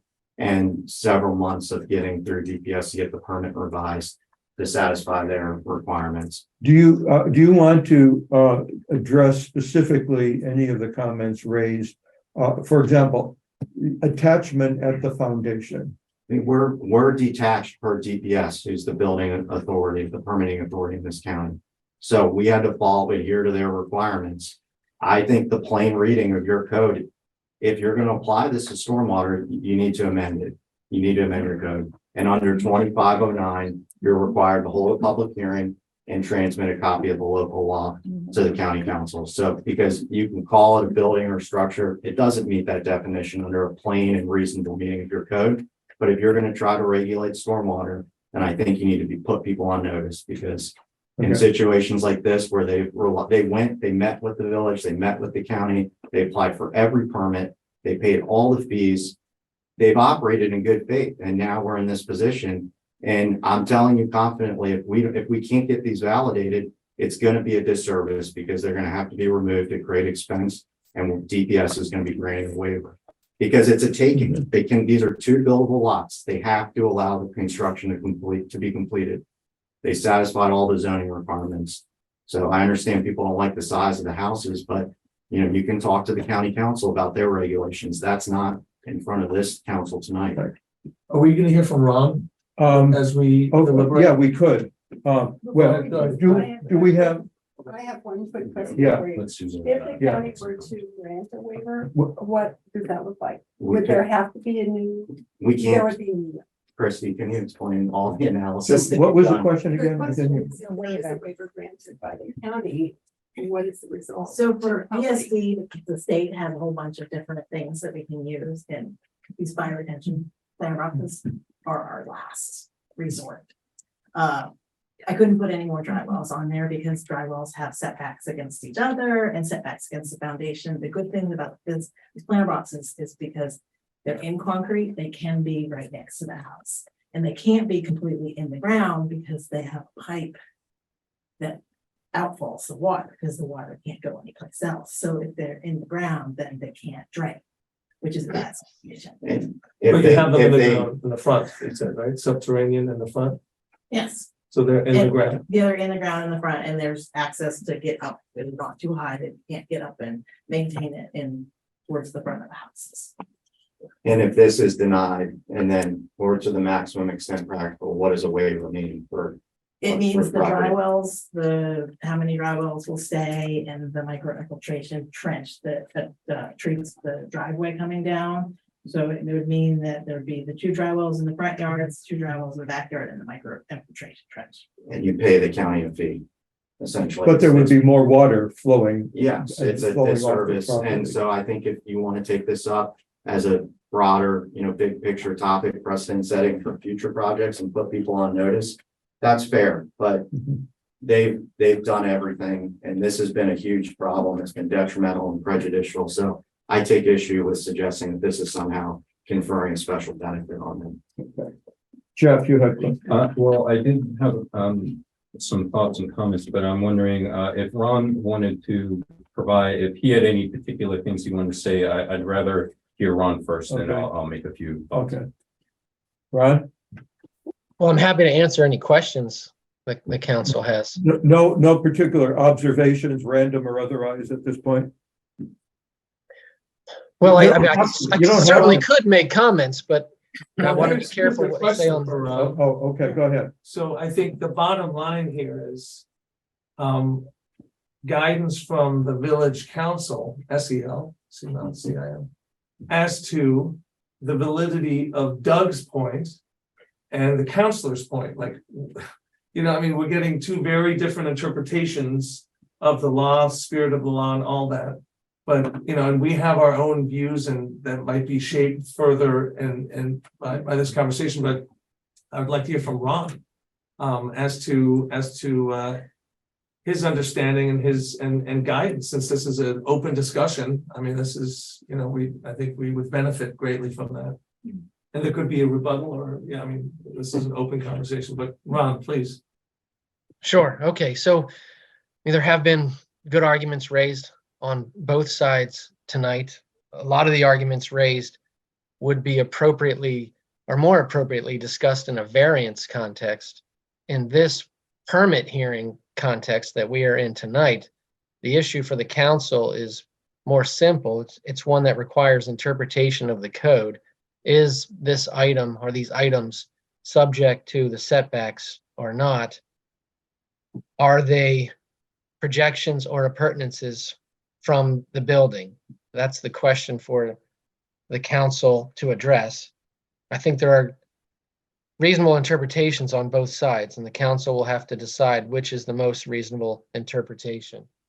So, you know, if I were to sum them up, I think it's fair to say, if one looks at the legislative history, that when the village code was adopted in 2009, it was adopted under the new authority granted by Section 2509 of the Regional District Act.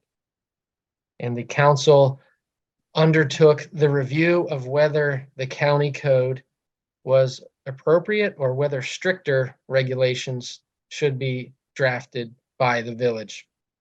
And with respect to setbacks, the legislative history reflects that the urban planner took a look at existing housing stocks, took a look at the county code, issued a recommendation, and the council reviewed whether the county setbacks were appropriate for the village or whether stricter requirements should be imposed. And in doing so, looked at, for example, the county side setback. And in this case, the village determined that an additional side setback should apply at the village level, and a secondary setback should apply at the back of the house. And that's why you'll see that these building plans are set in towards the rear. And at that time, in 2009, the county granted exemptions or exceptions to setbacks. If one thinks of setbacks creating a permissible building envelope, that's essentially a square. If someone were to max out that buildable envelope with a structure, the structure would be square and would present more visible mass and scale than might be desirable. So setback exceptions allow the visible mass to be broken up by saying, for example, a bay window is allowed to project 3 feet. A chimney can project 2 feet. Cornice, eaves, other ornamental features are allowed to project. And so the council decided what exceptions they wanted to grant.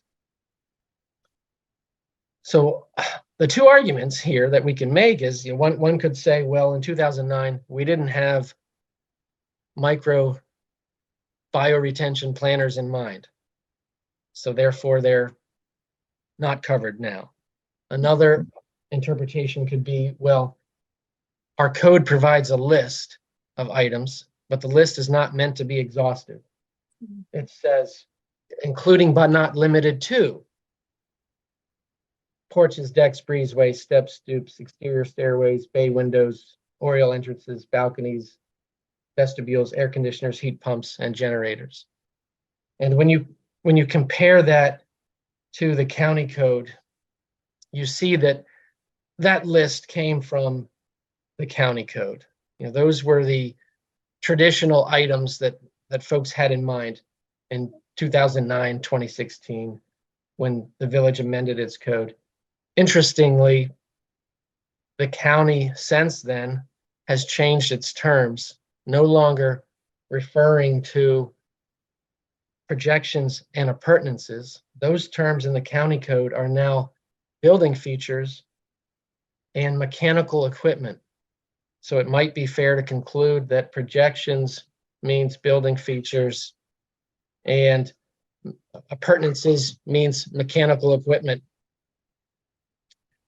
Now, the council can also debate, well, what is mechanical equipment? per terms of an appurtenance.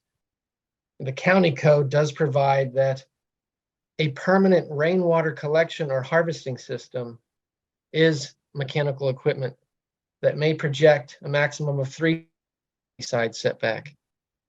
Now, the village hasn't, expressly addressed a rainwater collection or harvesting system. But, again, this presents possibly 2 interpretations.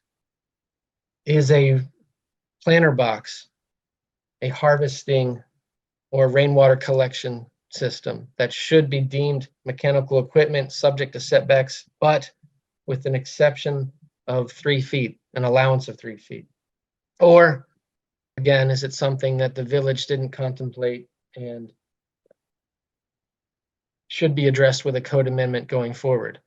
I think either approach would be reasonable under these circumstances. And unfortunately, the council has the difficult job of deciding which interpretation is the best way to go.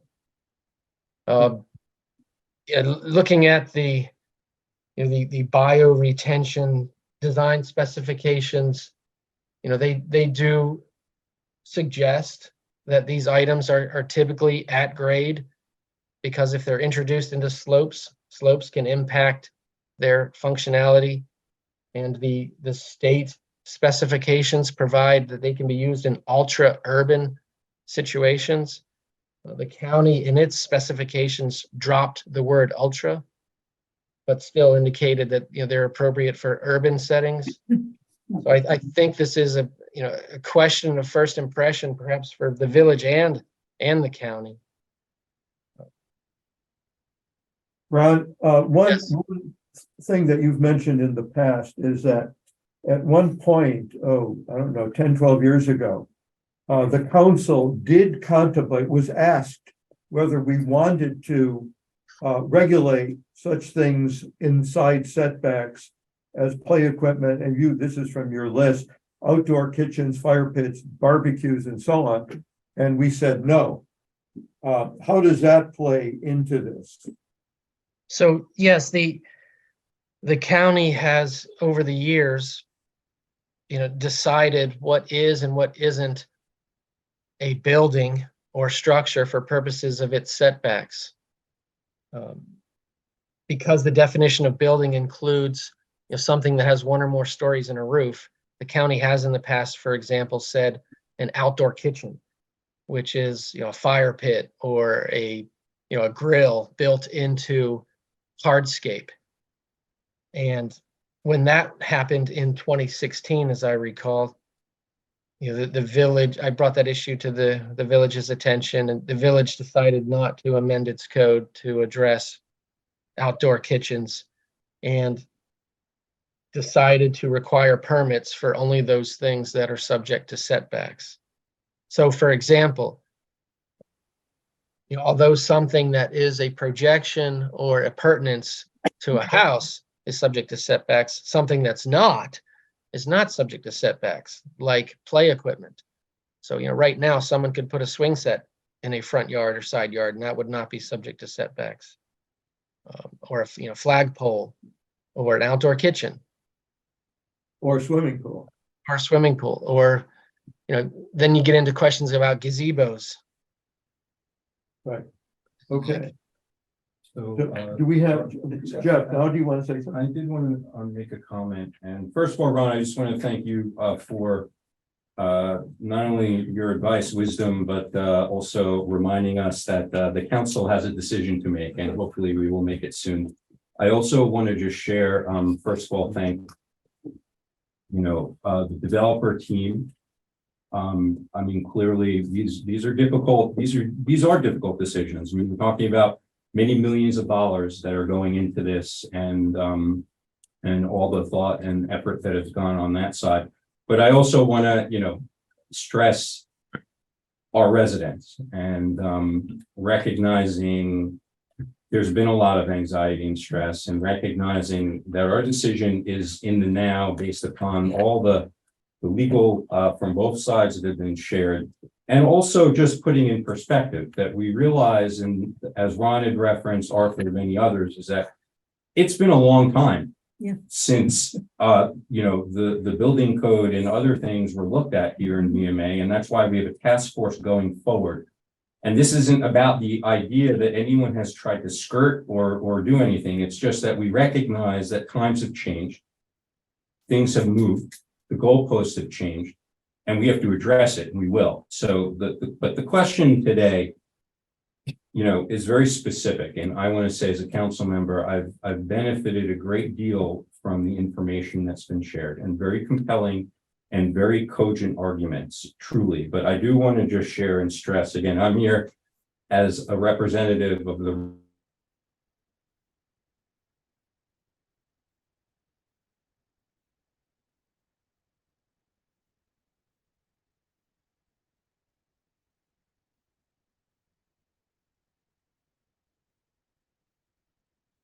The council, or not, and that caused a lot of stress. I also, again, that this has been a learning experience for all of us, and that going forward, we are looking at this, we have residents looking at our code, and perhaps we'll make recommendations on how that will change. I think, the other piece of this, which I just put as really, I think just a thought, which is, and I think residents have mentioned this, I think for me personally, it would have been very helpful, and this is not about the aesthetic issue, and I want to be clear, I think Doug and Hiromi have mentioned that very, very thoughtfully, is, when I look at this and I look at the exhibit, and again, I know how much effort was put into what the developer shared with us, but, I wish if I could wave a magic wand, frankly, the exhibits that are shown here and up there, it would have been very helpful, frankly, because it does say an illustrative example. And I think it's hard for me, and I say this is not meant to take this as a light or joking manner. It's not, because I know how serious and how stressful this has been. But I just want to put in perspective. I am the type of person that if I can't fix it with duct tape, I can't do anything. So I'm not an engineer. I am not a lawyer. If you want to talk about virology or public health, or even, net present value on a business plan, but this is just ain't my thing.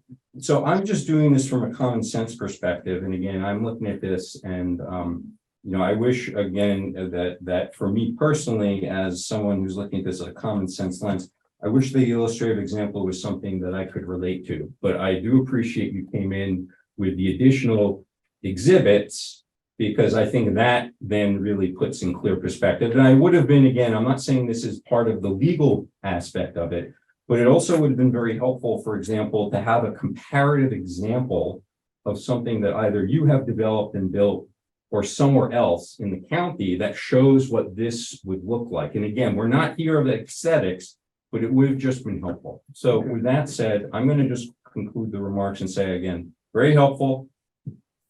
I've got information from both sides and I'm ready to take a vote.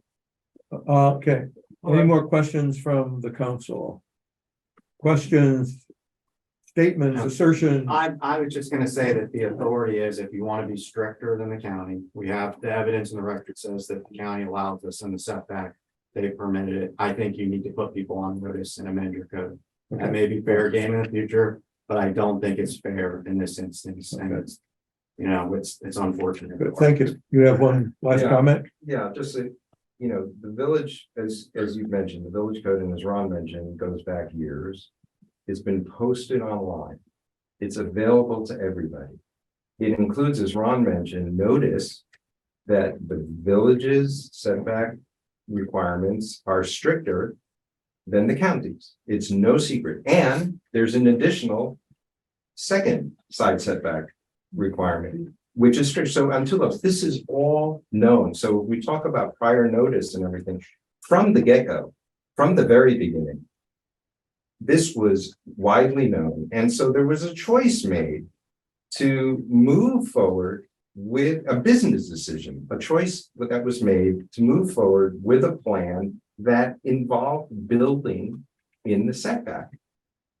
There was 100% knowledge beforehand that that's what was happening, that those things, whatever you want to call them, were in the setback. And so a slightly different sized house would have spared you and us and everybody here this entire problem. A house that complied with the village's code and the spirit of the village's code and the residential building standards. But this was a business decision that the developer made with knowing the possible risks and costs. And what were the possible risks? The risk was that the village council would do its job and enforce the code. And now, faced with possible code enforcement, this cost of a business decision that was made with full transparency on the part of the decision is now the question is, well, should that cost shift be made to the community with no benefit in exchange? And that's the question here. And I think our view on that is clear. It's a community issue. This is not, we happen to live next door, but this is a community issue. The setback has community value, precedent matters. And so, Okay. just leave it at that. Can I ask you one last question? Go ahead. This waiver you speak of, Counselor, what will the impact be to the, I mean, like, what is the ultimate outcome based on this waiver that you seem certain that you will receive from the county? Because Right, it's a so- taking, they have to Right, allow us, right, they've right, issued right. permits, we have no choice. So what is, and so that's my question, because if this waiver is granted based on your understanding, will this planter box be reduced in size and which will in turn have a greater impact on stormwater? I mean, I If just- we were to not approve, Right, that's what I'm saying. They will get a waiver. and the waiver will create more water flow on the property. Yeah, in simple terms. But what happens to the structure in the side setback? I think we just take it out and pay a fee, and they've got the bolts, And- because I just, And you don't rebuild a similar structure anywhere else on the property? You we've just kind of, studied it, that's it. we don't have the ability to, and TPS, they see this the way we do, and they're sympathetic to us. And I spoke with Mark Etheridge 2 days ago, so he was shocked to hear that we were still doing it. So he said, well, I guess you'll come in for a waiver if they don't approve it. The home won't sell if the backyard is a planter box, correct? I mean, that's the only other location right now, given the size of this. I cannot say that would even work. Okay. We gotta get the water from the downspout. Downspouts, right, it's the downspouts. Complicated. Yeah, it's complicated for sure, that's an understatement. I do want to just point out, We have one more resident. We are coming to a conclusion. Mark, you are the last resident to speak. I've been very impressed with the integrity with which all parties have addressed this issue today. I don't want to talk about my opinion. I don't think my opinion is important. I was wondering if it would be possible before the council rules that the parties sit down and see if they can work out some kind of a compromise, maybe reducing the height of these planter boxes and still be able to provide substantial absorption of the water. Maybe we lose a few percent, but it would still be substantial, and the water from the roofs would be collected. That's all I got. We've had this conversation, I mean, back to basics, it's about the setback. Yeah, So. it's not the aesthetics is what I heard, so. Right, So I don't know right. if the height is somewhat relevant. Yeah, but it's. I'm sorry. I understood that. I was just saying that it might be a way to like ameliorate the issue before the council decides it, if the parties could figure that out. I also just wanted to. Okay, add one last, One last Yasmin. thing, which is, I had a conversation with Karen when she took me on a tour, very graciously took me on a tour of the property. And Karen, you explicitly told me at the time, I'm trying to preserve some green space at the back of the property, some very small green space. You said maybe the future owners would want to put a swimming pool in. When I say that again, maybe the future owners The want. future owners will want to put a swimming pool Oh. in that green space. So I'm having trouble understanding, maybe you can explain how a swimming pool could go into that green space, but not a water retention device. As the downspouts when you get to the swimming pool. So that's what I can't answer the question that if one work in the middle of the backyard until I do the math and the calculations. But I don't think it would, because the purpose of these planter boxes are to be as close to the downspout as possible. See, so the challenge would be figuring out a way to carry the water there. But it's not impossible. I can't say that because. Okay, moving on. Council members, do we have any last comments, questions, judgments? Profundities? Okay, the record is now closed. The council will deliberate. Does any council member want to begin? If not, I shall.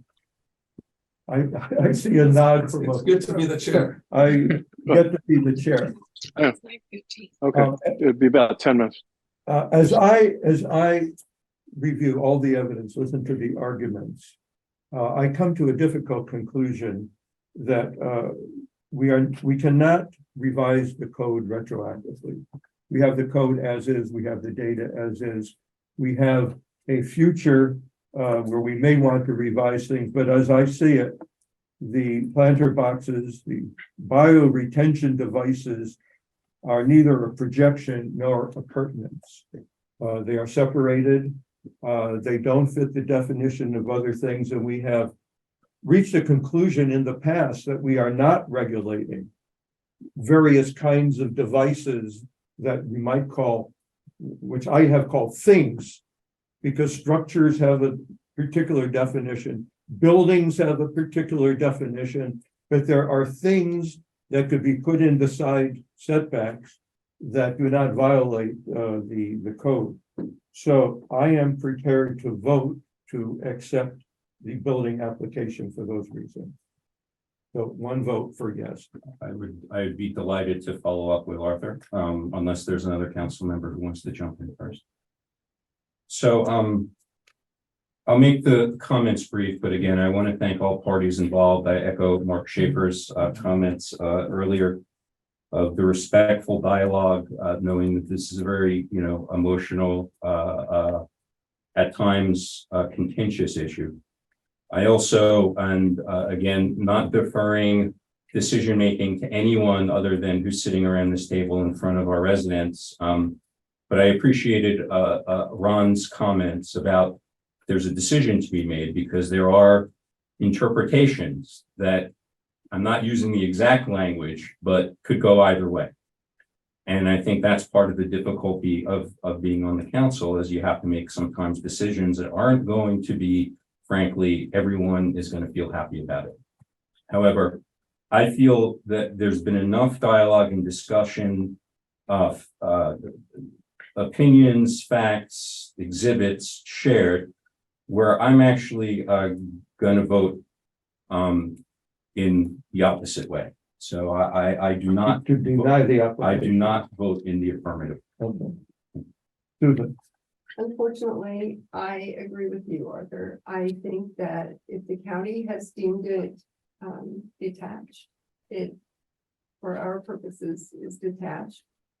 And I think that while I sympathize greatly with residents, I think that denying the permit and forcing the builders to get a waiver could have worse consequences for everyone downstream, although that's not really part of the consideration. I think it is something that could be worse for you. And so I would agree. Andrew.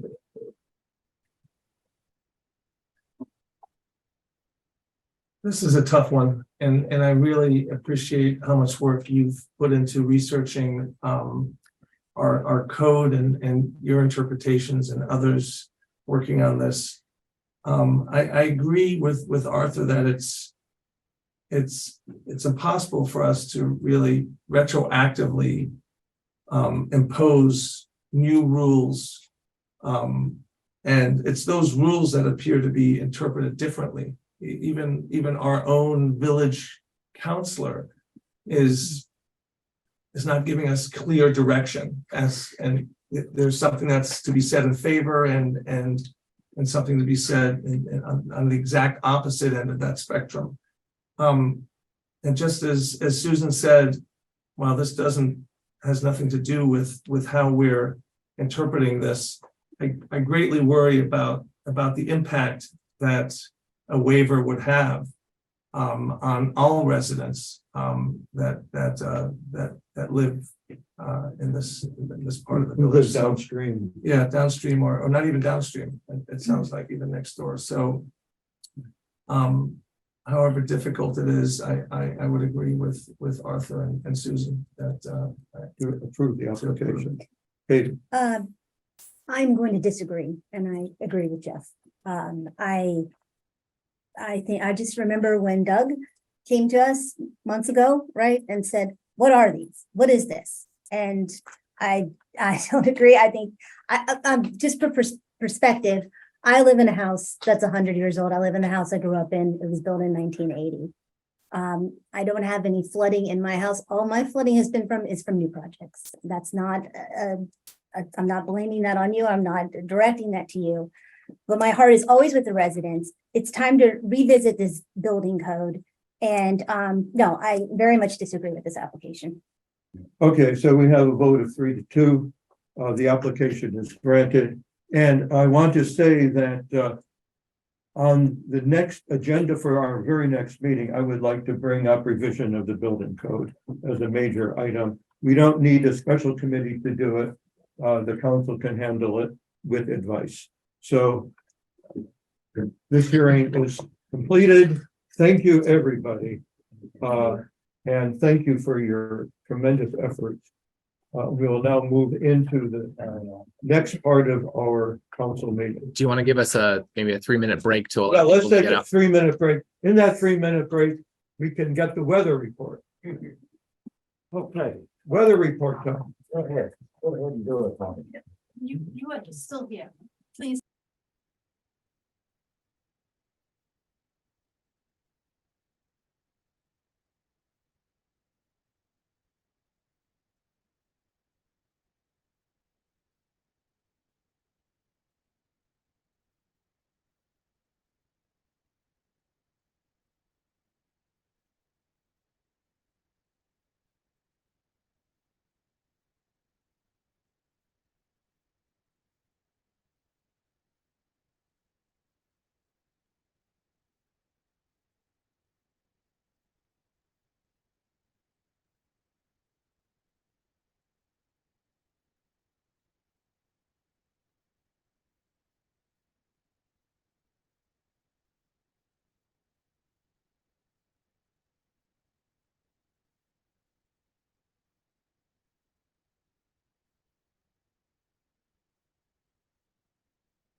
We on? Turn on. Camera's on. Camera's on and Let's do this. sound is on. Yes. Okay, we are back in session and time for residents' comments. Let's hear it. Wow, Marty's hand went up very fast, microseconds. Marty, you're on.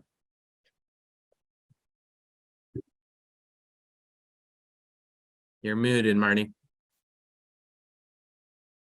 Okay, can you hear me now? Okay, you're on. Yeah, Go- thank you. go ahead. Thank you, Arthur, and I appreciate you continuing the meeting at this late hour. I have a quick request for the council. On page 31 of the packet, are your minutes from the September meeting, and I would ask you to do a minor correction there. I'm listed as commenting that there's no need to revisit the ethics ordinance, and that's not quite what I said. That's actually not at all what I said. In September, I said that I thought that there was no reason to expand the ethics ordinance to apply to advisory volunteers, to expand its jurisdiction, and that I agreed with the comments of the preceding residents who had strongly opposed the current legislation that's pending now for the council to, in fact, declare that all volunteers would now suddenly become government officials. I don't think that really has any factual basis. Advisory volunteers are not government officials, but please correct the record. Marty, I'm going to interrupt you there. The term government official is a legal construct. It's a word. We could have used any other word, but that's the word that's used in the code. It doesn't have any other meaning other than you're kind of a person who does stuff for the village. But there is a significant difference, Arthur, between an advisory role and a governing role. And you have been, I think, the champion at really clarifying that for all the task forces and all the volunteers that are not in governing roles. And I mean, you taught me the difference between a governing volunteer, like somebody on the election committee or council, versus an advisory volunteer, like somebody on the stormwater task force. And I think you've been really clear and really right about making that distinction. So I'm surprised to see you We'll come up support with a different legislation. term. We could easily come up with a different set of words. That'll do Okay, that. well, again, but the minutes should please be corrected to say that I oppose the extension of the jurisdiction of the ordinance. Okay, revise the minutes. Okay, next, any other comments? Susan has her hand up. Susan.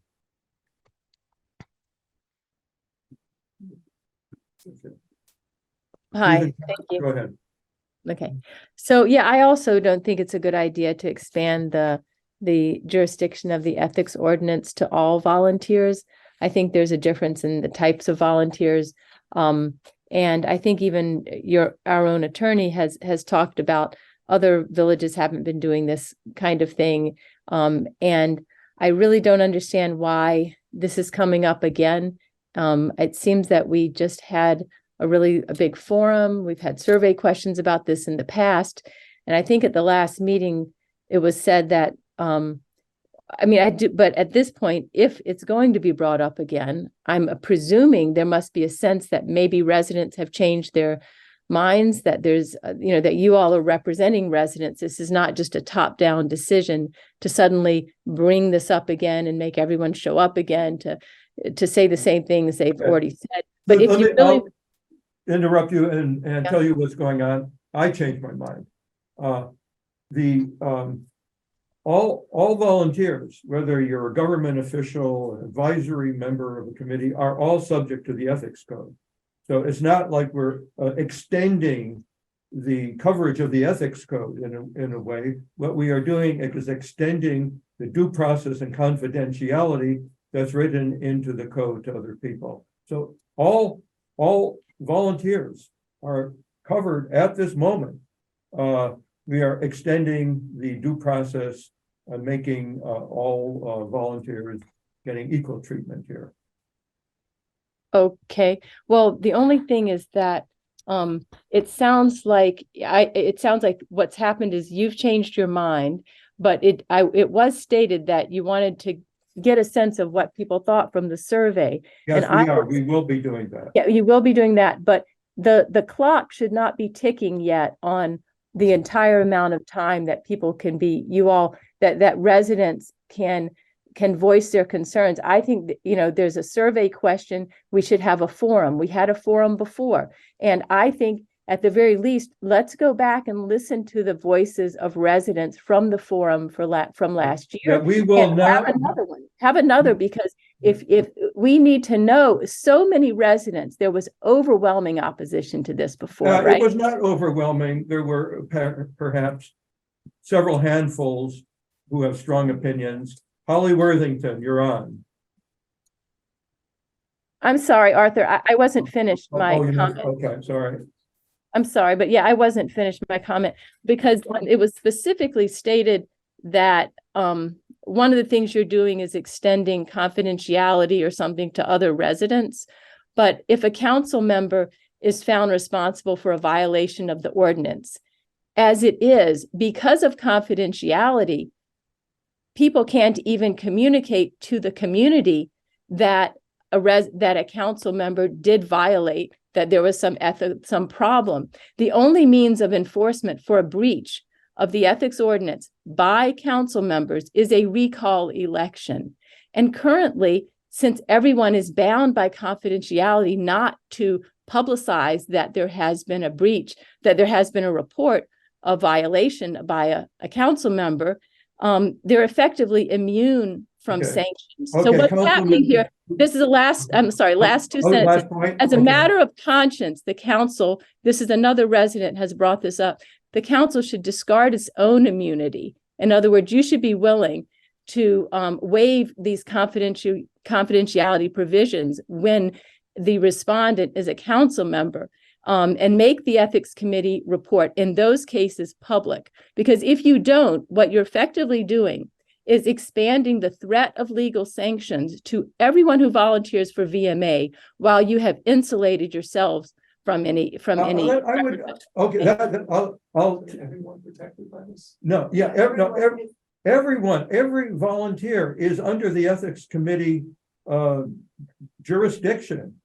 It's not like all of a sudden they're exposed to this. They're automatically under that jurisdiction. And the confidentiality extends to everyone. And frankly, I would love it if that would happen, because then people wouldn't be able to make accusations about council members allegedly being subjected to ethics complaints when that didn't in fact happen. If it were public, the public would know. So I wouldn't have a problem with it. So all volunteers right now, and even before the change was made, were subject to ethics, the ethics jurisdiction. Okay, Holly, where are you? I'm good, thank you. I don't understand why our village needs this when other villages don't have that. I don't understand that. Don't interrupt me, Arthur. Don't interrupt me. I know you've got a lot to say, and so do I, and we both talk a lot. But I need my turn, and then you get your turn. Is that okay? You get your turn. Go ahead. Thanks so much. Other villages don't have this. To me, the ethics committee itself is an issue, because it is basically judging the conduct of residents of our village, and I don't think that we really want a village where people are judging the conduct of others. This is a problem, a solution in need of a problem. And I think Hallie, I'm going to interrupt you there. We have an ethics committee because it's mandated by the state. Every municipality does.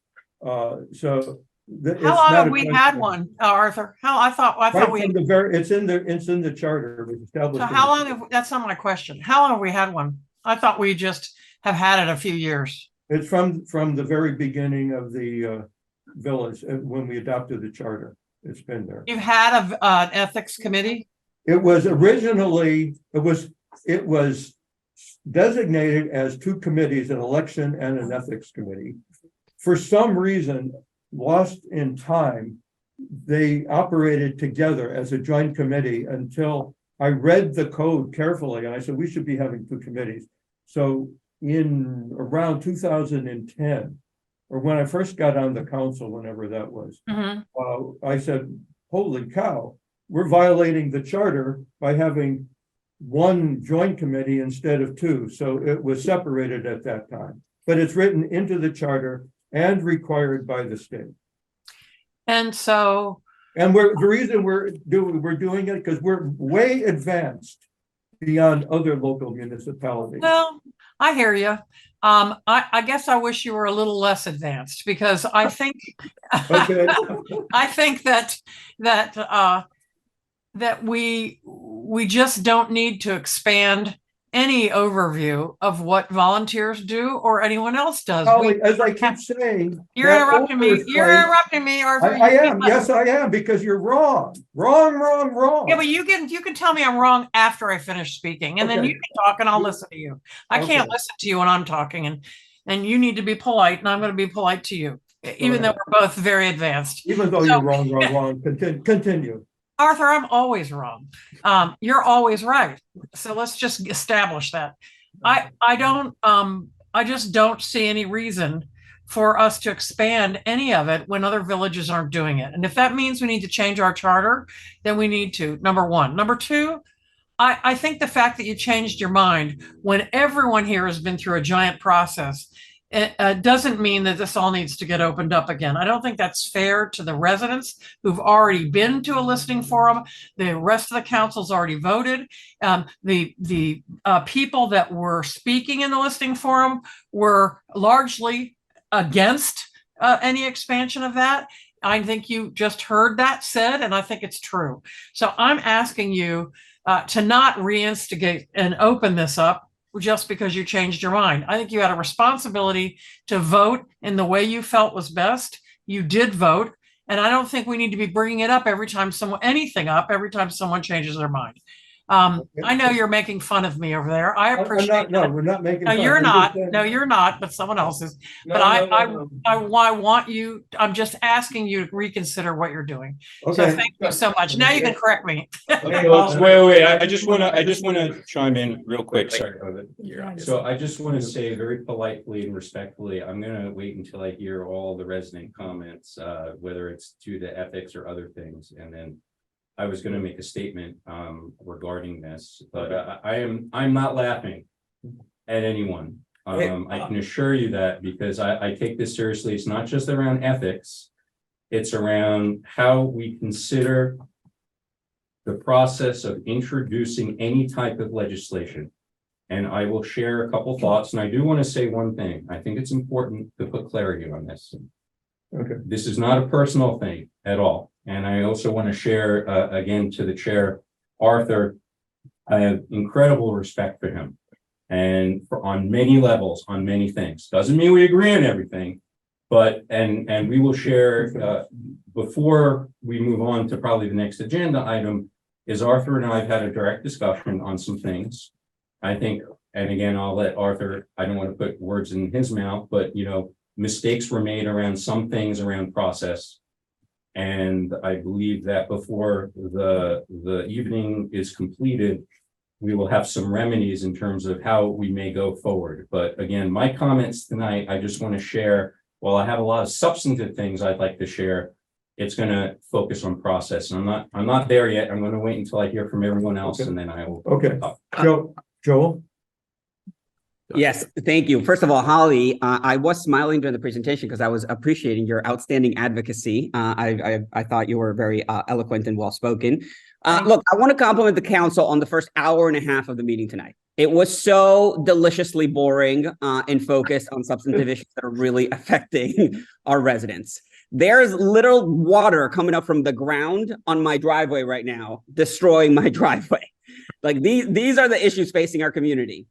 We cannot continue with talking about ethics. It's just completely off of the agenda of what most residents are concerned about. I encourage the council to take a vote tonight to not have ethics be on the next agenda. And instead, Arthur, please, you said you wanted to revise the legislation. You wanted to revise the regulations in the next meeting, that the council should tackle it itself.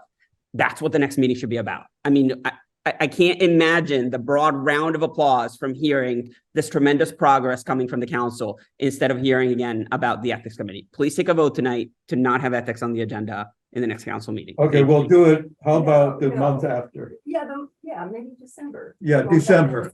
Good. We listen to residents. Okay, moving on to iPad. Some of them. You listen to some of them. I listen to some of them, right? iPad. I think that's Naomi. No, it's either that or it's Tiffany, isn't she? Is that, yeah, is it, will iPad unmute? Oh, sorry, I should have renamed myself.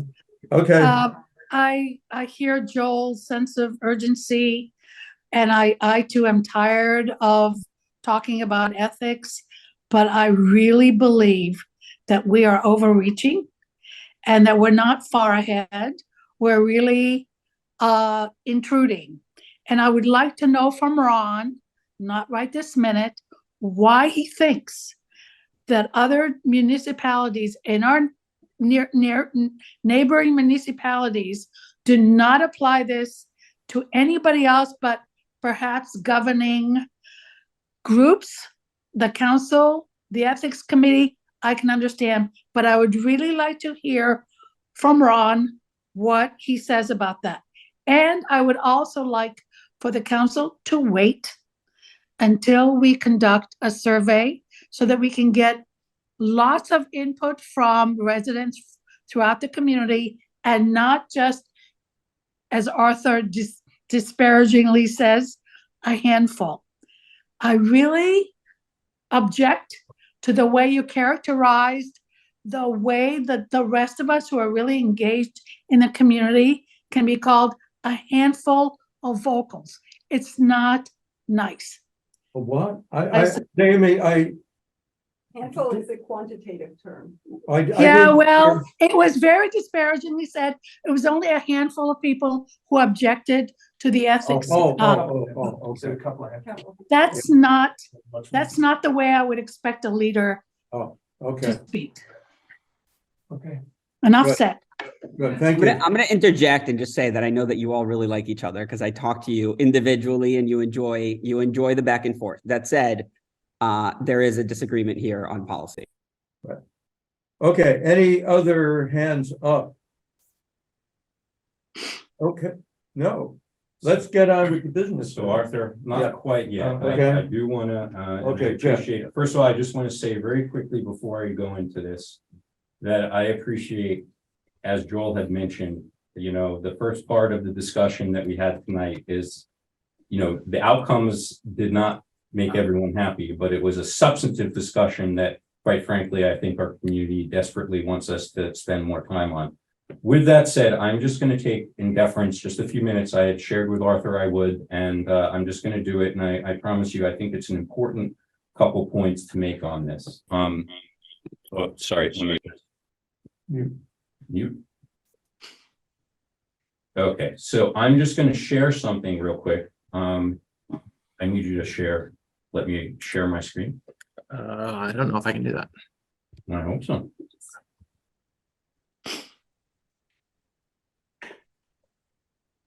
Bear with us as we get this. Ron Bolt has really good jokes, I'm just gonna say, from prior meetings. Okay, I think that worked. Did that work? Yep. Bear with me. Thanks, folks, as we do this. I'll share your screen. I can bring that up. Here we go. Okay.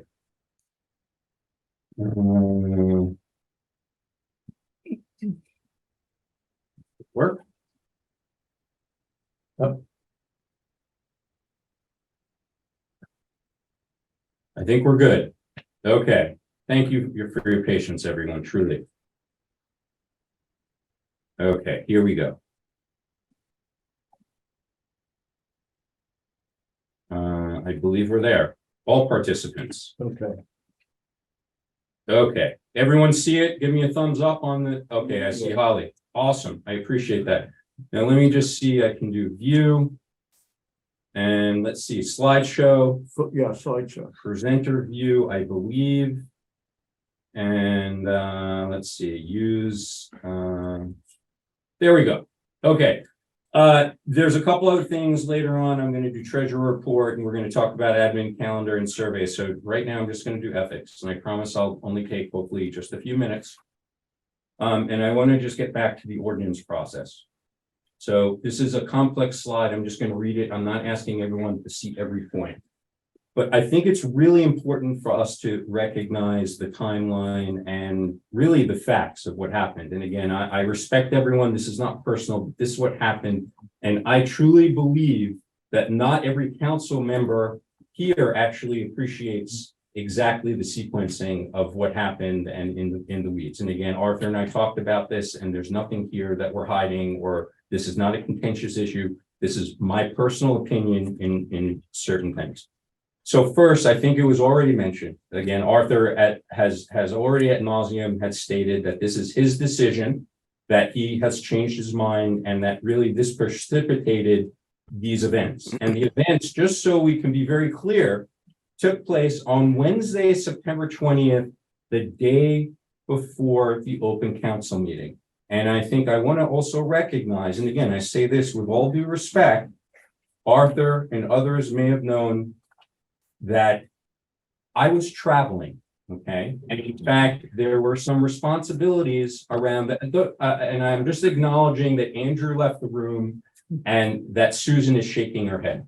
Okay, I'm calling this out. I don't follow your schedule, I'm sorry. I'm calling this out, but well, we do, because we have actually, we have actually not held meetings or votes when you have been away. So let's just put that on the record. So Arthur, I just want to share, again, it was well known that I had been traveling.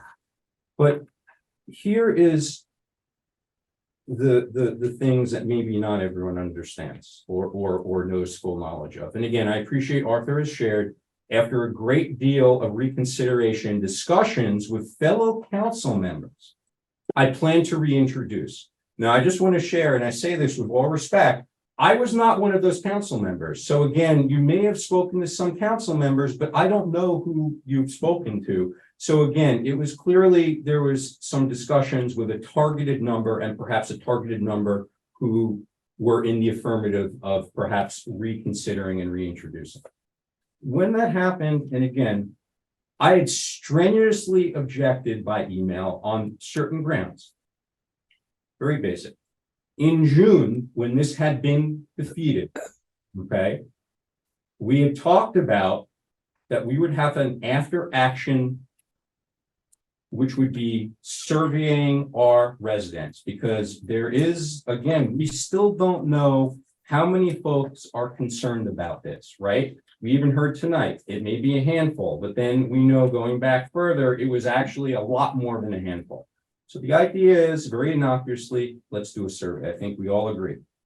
And the objectives were very clear. Let us collect more data, be better informed about impact on volunteerism, and ideas around how we're going to improve before expanding. And once those inputs are available, I said I would have no objection, as long as there wasn't a preponderance of residents through survey or other means. I would certainly support the reintroduction. No question. This is all in writing.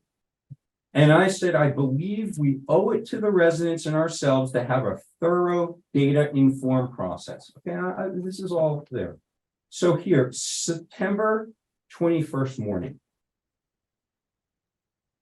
Arthur, and again, this is where we talked about some mistakes and admissions and apologies. And again, I don't want to say anything that's going to make Arthur feel uncomfortable. I love Arthur. I think he should have a platinum chair. I'm not going to cry. I'm not going to start crying. But here, Arthur knows this. Arthur sent me in writing, and I don't think every councilman, unfortunately, Andrew is not here. I know that he's very busy with his family, but Arthur sent me a note saying, we will not conduct any votes until the survey results are in. Any votes. Sent me a note while I was traveling, and I was relieved. And in fact, I say this not tongue in cheek, but it was reality.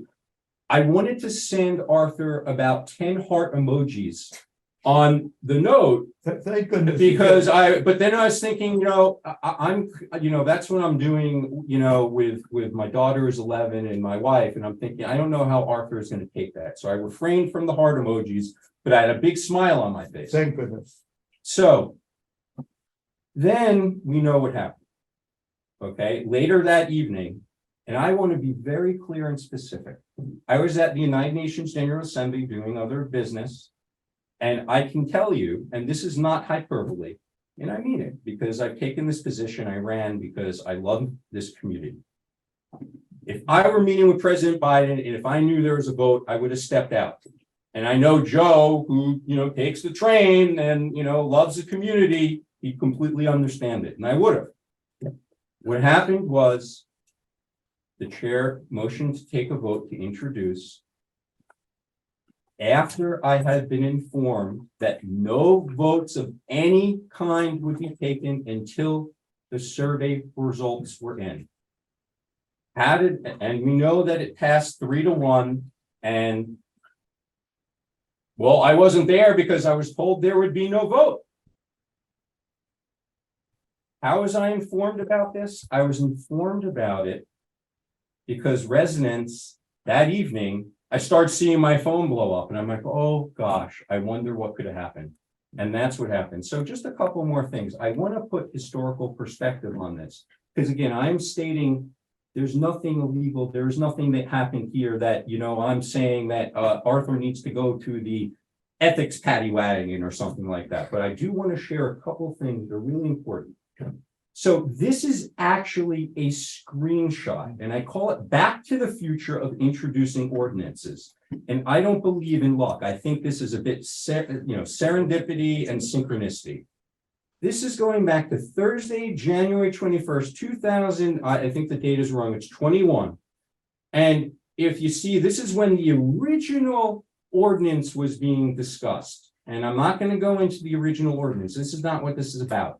But what we do see here on that agenda is discussion of the ordinance process that Arthur himself sponsored. Why? Because there had been so much uproar at the time from the sign ordinance to the way that the ethics ordinance originally had been introduced through committee and through some administrative pieces, that there was so much demand that we actually had it on the agenda. And again, folks may not agree, but if I remember correctly, that election where Andrew and also Katie got their seats, part of it was the unsettlement within the community because they felt they were not fully informed around some of these pieces of ordinance introduction and research. Next, this is actually from the council meeting. I apologize if I feel a little bit emotional, but this is going back to 2021, and I feel that we're in this Groundhog's Day. So I just want to share this. This is all process. I am not going into content. I'm going into process right now, and I promise just another few minutes. This is what was shared by our attorney in terms of when we asked the question of what is a policy that we could do around requiring explanations of proposed ordinances. And here is what was shared in open meeting and in writing. The council will discuss an issue typically after placing it on a meeting agenda. I won't go through all of it. This will be in the record. The council discusses a draft in the second meeting. Then the council could introduce it in a third meeting and provide a notice. The council has a public hearing on the draft at a fourth meeting. Typically takes 3 or 4 months or longer based upon how much discussion. And I love this one. The council can do more than what is minimally required. Doesn't say less, it says minimally required. And it is common for a written summary to accompany the notice of introduction. And a summary is often included in the newsletter or some other form. I think it is very clear if we look at this standard, we did not follow any of this. And this is just the process. I shared with you that Arthur had kindly stated to me in writing that no votes of any kind would be taken until the survey results were in.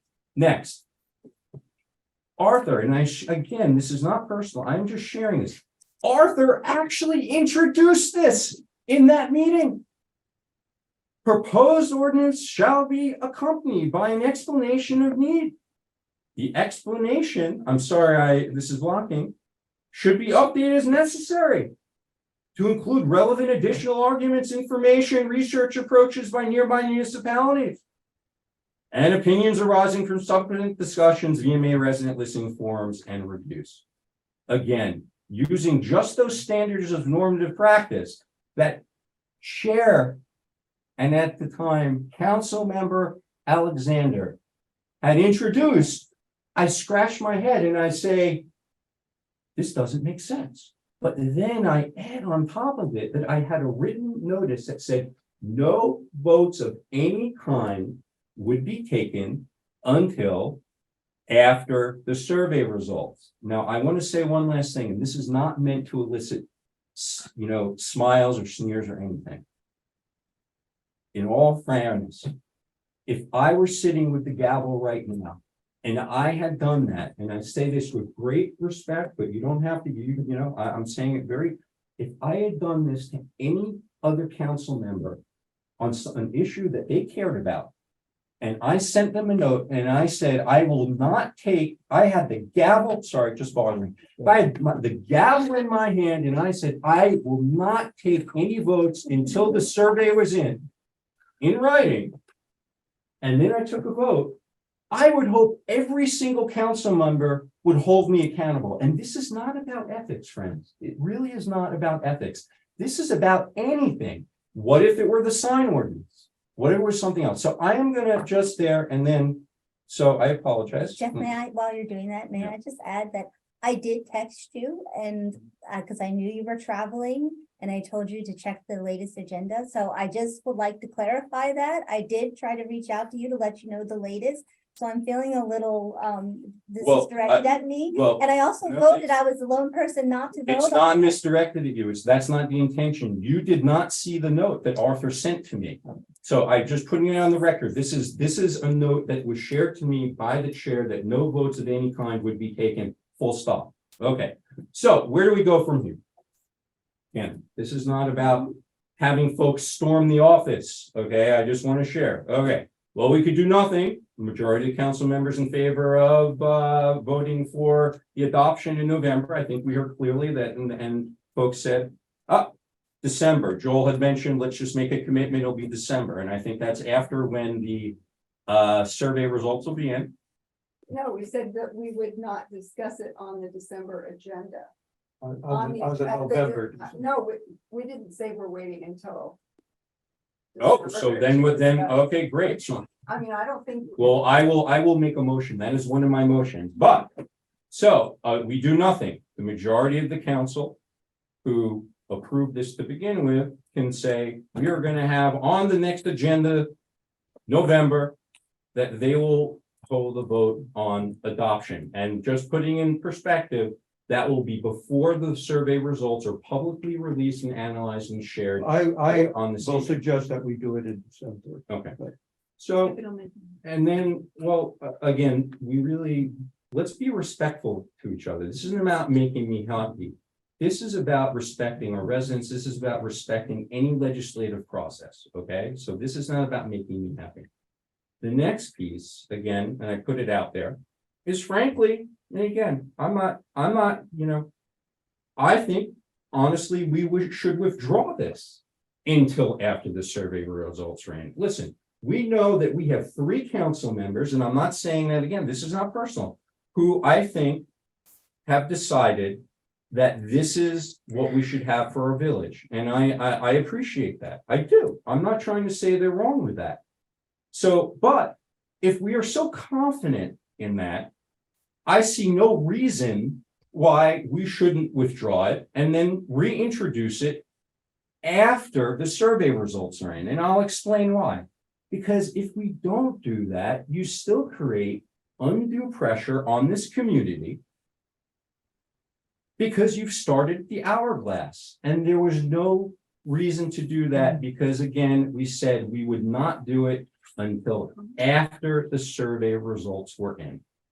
And then finally, which I found, which is, what would you do? You submit an ethics complaint and say, well, even if it was intentional or not, I was told that no vote would be taken. And it was also, if you looked at the strict impartiality standard, right? It was fully disclosed. There is no impartiality here. Arthur made up his decision because he felt he changed his mind. There's nothing, I'm just saying, this is not about intentionality. But the question becomes, did we really execute our office and saying that there was strict impartiality, because again, I wasn't consulted before this was put in, only select council members. So with that said, thank you for listening. And, you know, I'm going to leave it. I'm not going to make a motion to withdraw. I think it's up to the chair, because again, very respectfully, Arthur, we had a conversation, and, you know, I think it sounds like, you know, the ball's in your court in terms of timing and all that, but I do appreciate everyone allowing me to make my piece. Thank you. Can I say something? Just really quickly. I understand that you considered me departing. here No, disrespectful. I said, no, I said, I you can't may have- time family emergencies. No, I said. Okay, so I just want to be clear, I did not leave because you were giving a presentation on this subject matter. But I also want to just say impartiality doesn't apply to this. I mean, we all make decisions, right? We have impartiality in the we have ethics view. term is We have something view. completely different. We have view. This is a view that he had. We were not privy to the emails and the conversations that you and Arthur have. So I was blindsided by you being told that there would be no vote in this regard. So I'm just going to leave it at that. And I will just let the make chair speak.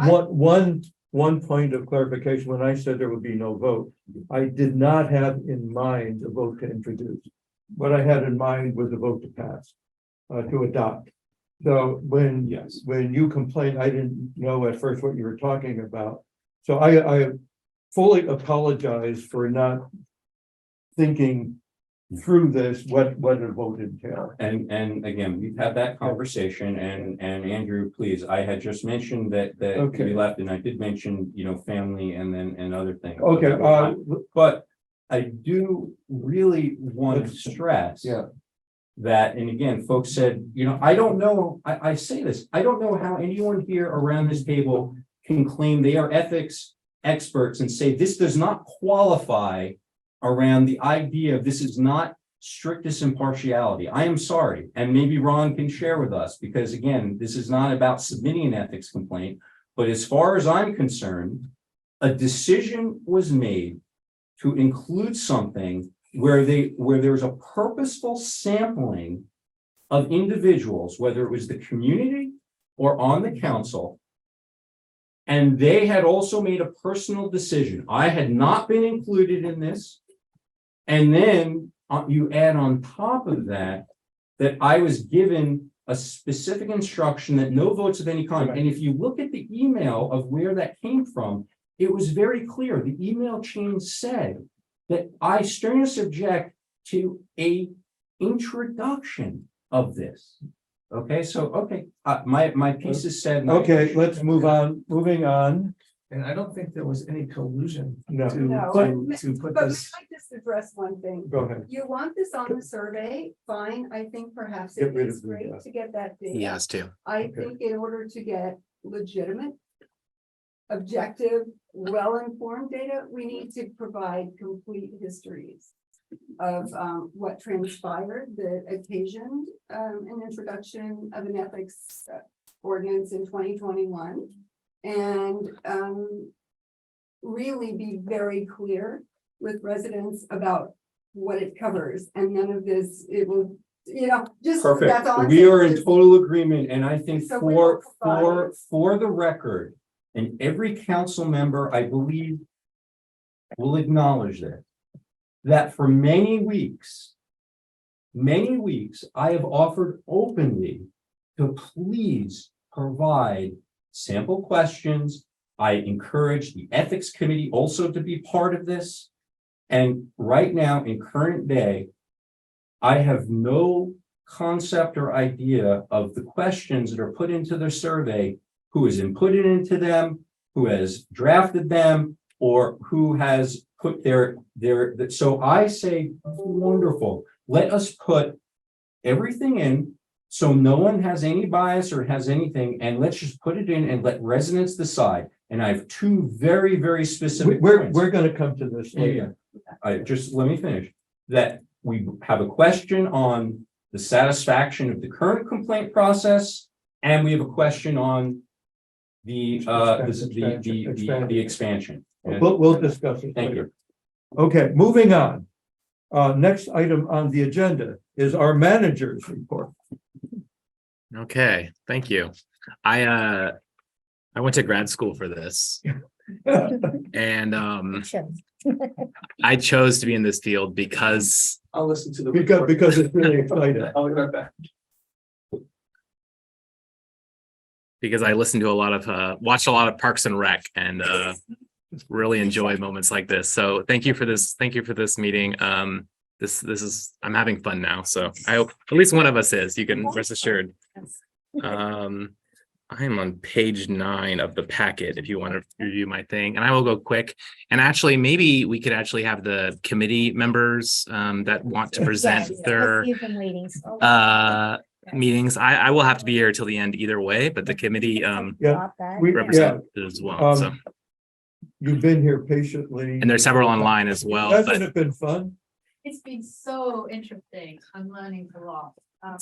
So do you want me to present for the community engagement? if you would like to, that would be fantastic. Moments of levity. So maybe you should bring yoga or something. I would love You want to lead us in a breathing exercise? Okay, so I recently joined the engagement committee, and I do apologize if I'm still on the learning curve of Boyd does, but You're great. Yes. You're really engaged. I'm engaged. And Keith would normally present this, and he would also present a weather report, which I'm not going to attempt to do. Sorry to disappoint everyone.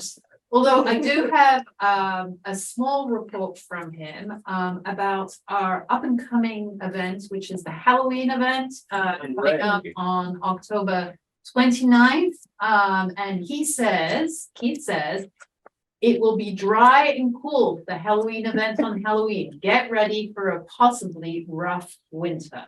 Okay, so in other words, all come out and enjoy the Halloween. This might be your last opportunity. I think residents, we had a meeting last week. Michael has done a ton of work in terms of preparing for this event. We are gonna have, what are we gonna have, Michael? We're gonna have food, we're gonna have a food truck, we're gonna have pizza for the kids to avoid crowds at the food truck. We're gonna have drinks, we're gonna have face painting. We're gonna have the fire trucks down, and lots of little kids in costume, I hope, and their parents. What are the times? What's the window? What are Is it 3 to 5:30? That sounds right. Okay. There will be a flyer that's forthcoming. Yeah. We also changed the route of the parade to be even longer this time. So, and I'm curating a ton of pumpkins. So I'm buying all the stores out of pumpkins all around town to give everyone a pumpkin at the end of the parade. That's awesome. So the news this year is we're changing the routes a little bit. Instead of just going up, down Turner, we're gonna continue straight when we get to the end of Turner. So when we get to this office, we're gonna turn left up Brookville, turn back down Shepherd, and go back to the park. The parade will end at the tennis courts, and that's where we're gonna have the pumpkin distribution. Oh. So the kids don't have to carry them on the parade route. They don't have to get, carries. They paint them usually and they get all sticky and they have to take them home. You can take them home to paint. So the stickiness will be in your own homes. Sorry. So that's the update on the Halloween. And I just want to take a pause on that. I have another item, just see if you have any questions. Any questions online? I tossed in a 15-second suggestion from watching the parade all my life on my street. The event and leading the parade. I would really suggest you do it from 3 to 5 or 3:30 to 5:30, 2 hours, because people straggle in and out and you don't get critical mass. Okay, sorry, I butted in. Thanks, Holly. Listen, I can take that back to the group and we'll talk about it. Okay, I hear you. 3 to 5. I'm new, so I don't know what goes into deciding the time. But I'll take it back to everyone. Okay. Good, thank you. I had one more thing. So we were looking at the calendar of events for the year and realized that there's a gap in events in the village right now. So we have the Halloween, and then the next village event is in March with the event at La Ferme, which is great. There's nothing in between, and we feel that it's really important to bring residents together in a happy way, and help encourage neighbors to get to know one another. And people have been stuck in their homes so much during COVID. I know some folks on my street, we have a book club. They, not everyone's comfortable meeting in person inside. So the idea would be to have an outdoor event. So it would be a different version from the La Ferme event. Something we could do in December that would encourage people to come out and meet their neighbors. We were thinking of maybe having a luminary walk. So What? A luminary. yeah, Oh. so encouraging residents to put up luminaries on each street of the village. And we could have a few tables on, each street could host a table with some warm drinks and maybe some homemade cookies. And it would be an opportunity for neighbors to come outside, see what's happening on their street, or go and visit other streets and see what kind of luminaries everyone else has put up. So it's really, an opportunity for folks to see people on their street and also to mingle. And so we wanted to present this idea to the council, see what it, see if you would support it. It would involve a little bit of a budget because doing this for the first time, we feel that it would be helpful to furnish some of the supplies to residents just to kind of build the excitement and to help them understand what this is all about. And so we were offering to supply luminaries, which are basically paper bags, like lunch bags. And maybe, choose a festive color for the whole, maybe a white color, kids could decorate them, cut them out, wherever. And then we furnish little tea candles that could go into the luminaries that are fire safe and, would help illuminate the streets for the occasion. And then we'd also like to be able to supply maybe, if possible, some containers of hot chocolate that we, basically the street captains could come and pick up and bring back to their streets and stuff. And Michael says he already has tables. Do you have cups and things? We'd have to get a few cups and things. So We can do that, no problem. so that's what we'd like to do. I do have, because we're a whole village and we'd be supplying to the whole village, I have a draft budget together. I think that to do luminaria, paper bags and tea light candles, maybe ordering 2,000 of them so residents could take 5, 6, to decorate their front lawn. Rip up some paper cups, the ripple ones that you don't burn yourself with. Maybe some cartons if anyone wants to make their own hot drinks and serve them, and some paper goods. The budget would be 1,265. That's just an estimate. If we wanted to add on hot chocolate, so ordering from Panera, a bunch of hot chocolate containers for the kids and everyone, then we're looking at maybe 2,500. So I have Michael, I gave you a copy of the budget. I'd love for you to, I have an extra one. I didn't make enough copies for it, but feel free to. Thank you. Good, cheaper than before. It is cheaper than the La Ferme. There would still be a liquor, but Yeah, will always this be is a not liquor. to replace the film. And the other idea is, Did you think? so sometime in December, we haven't got a date yet. And I know we're gonna hear from the anti-Semitism task force because they have an idea for an event, I think, as well. Yeah, and we'd love to combine it, because you see, this would be an opportunity for everyone to, like, if you have your own tradition to represent. Yeah, I was just gonna say, as a child in Germany, we had in the fall, we would have these little makeshift lanterns, we would walk around the parks and there may have been a religious connotation to it that I didn't know about because it wasn't part of my religion, but it was really fascinating at night, to be out at night as a child anyway, but to have these little lanterns with little candles in them. So we did that. I'm gonna drop one off at your house. I got some for Halloween. Oh, you did? Yeah. All right, I think it's a lovely idea. Yeah. So I'm happy for us to discuss it. Okay, thank you. It sounds like you're on the move. And just in terms of, so what's next step for us to, just in terms of treasurer responsibilities, and is this one of those you need a super vote because it's not, or it's part of the existing? Two council members always approve expenses. You don't need to vote as a council. The council did pass a budget that We have a budget that increased the budget for expenses, so. This would fall into that, and they also made a list of the events that they are going to hold all year, and there's 7 events all year. So the community engagement committee does a great job, and we work very closely with them. So I really appreciate it, and the budget is very helpful too, because that gives us an idea. We already build those for each one of the events in the office, but this is they went above and beyond here. So Okay, more committees. I see Naomi's hand is up. Thank you. I wanted, You're yes, good. hello. You're up. I'm the chair of the task force on anti-Semitism, and we are going to submit to you a scope of work based. Can you hear me? Yes, yes. Okay, a scope of work based on the mission statement that was issued to us.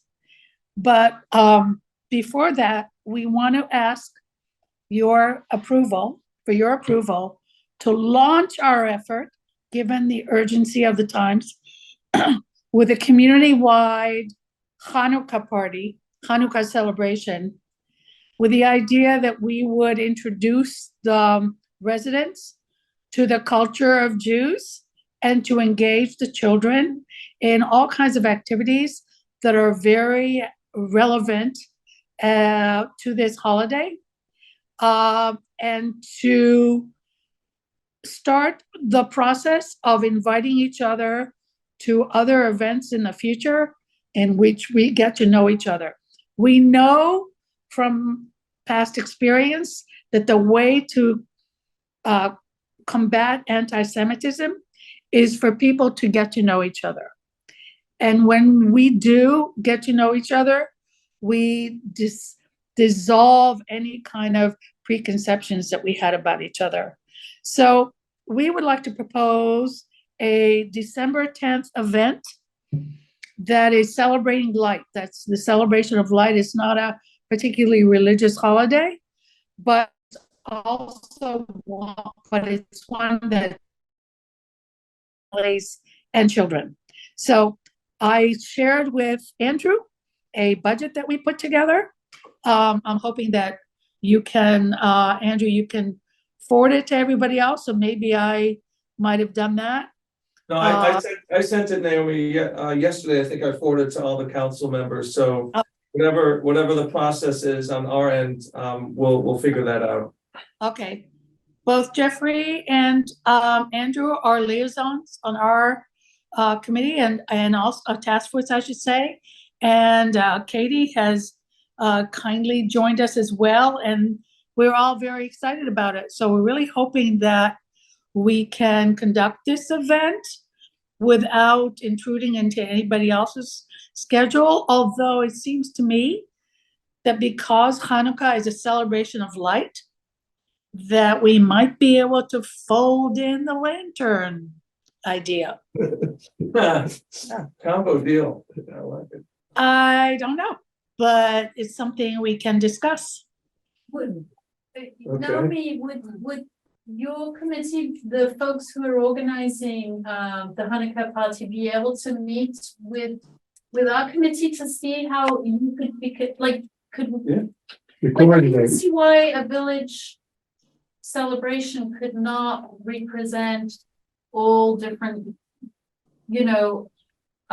groups and religions. It's very well. How do you organize one religious party without organizing another? Well, could we give an opportunity to everyone? On that note, right? May I just say something? I really feel very strongly, actually, that we should not digress from the topic of anti-Semitism. And I don't know if we want to talk about racism or talk about other religions, but rather talk about how to combat anti-Semitism. And for me and our committee, our task force, it's really about addressing our culture to share with others in our community. Susan, so Well, as a lawyer, I would have First Amendment concerns about providing public funds for a religious event. And It's not religious. And I would really appreciate hearing from Ron on this. Yes. Can I just quickly, before Ron speaks, one of the missions of this task force is to put on at least one, if not more, events to help educate the community on anti-Semitism. So this was not supposed to be a, celebration of Jews for the sake of celebrating, Jews or Jewish life. It was supposed to be based on the mission statement and educational event. So the task force and Jeff and Naomi, correct me if I'm wrong, was thinking that this would be an opportunity to do that and to with it coinciding, of course, during those 8 days. But Ron, I'm sure has thoughts on this, but again.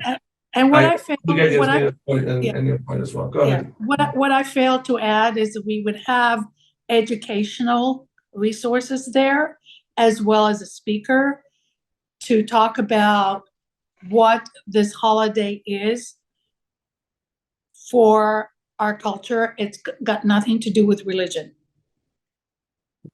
Ron, do you have something to say? Well, I'm not prepared to address this issue in detail tonight. Okay. I would just say that the Establishment Clause generally requires separation of government and religion. So we'd have to look into whether we might run afoul. There's been a lot of case law over the recent years. I mean, there was the World War II cross in Bladensburg, Maryland, that resulted in litigation. There was a war memorial, but some folks thought it was religious in nature because it was in the shape of a cross. Ultimately, the Supreme Court allowed that to stand. So I think the Supreme Court's generally loosening up a little bit, but we would still want to take a look at that. I mean, if it was purely educational, I'd say we'd be fine. Yeah. That's what it is. Okay. We will have to get more detail and consider. Okay, I think. So just very quick question. Oh, sorry. Because of the urgency of time, when is it that we can start planning for this event? If we were to wait for your decision? I think if you send in just a page of what it is you're intending to do, let Ron review it, and we could get back to you very quickly. Okay, Andrew can let me know if what we submitted, it will do the trick.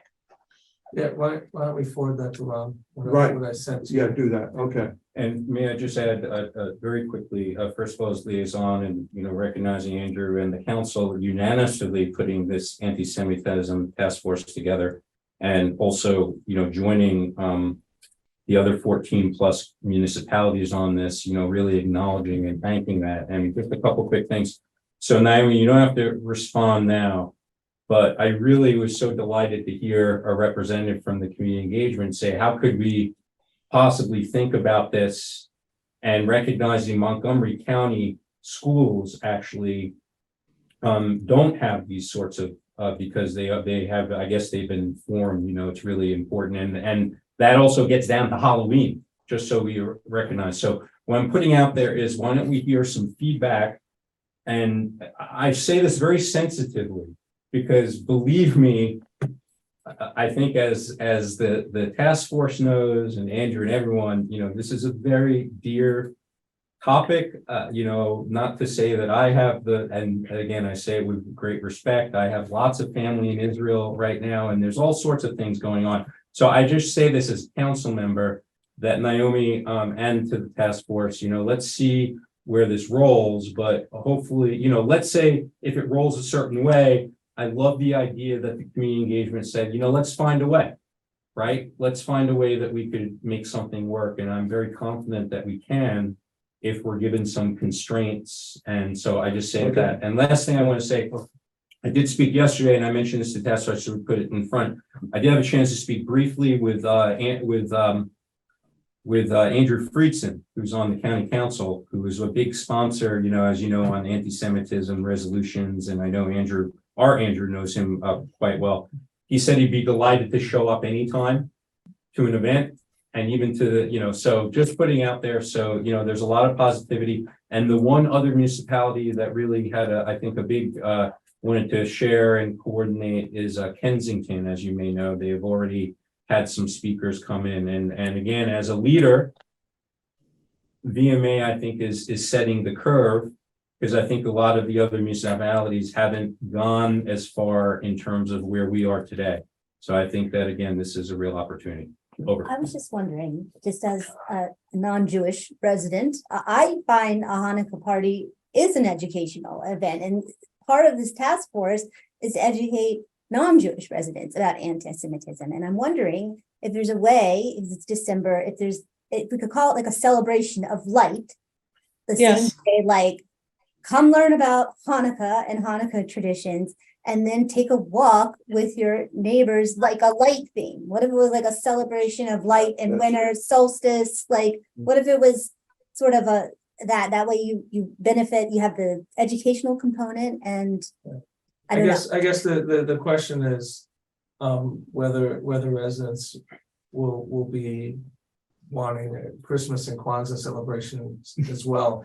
So and that's the point of the task force, is not to kind of get into that area of discussion. So we need to be sensitive.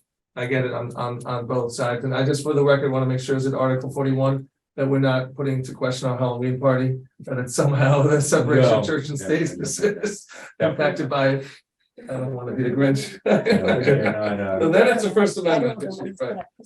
All right, thank you. Okay, moving on. Thank you, Naomi. Thank you, everyone. Alex. Hello.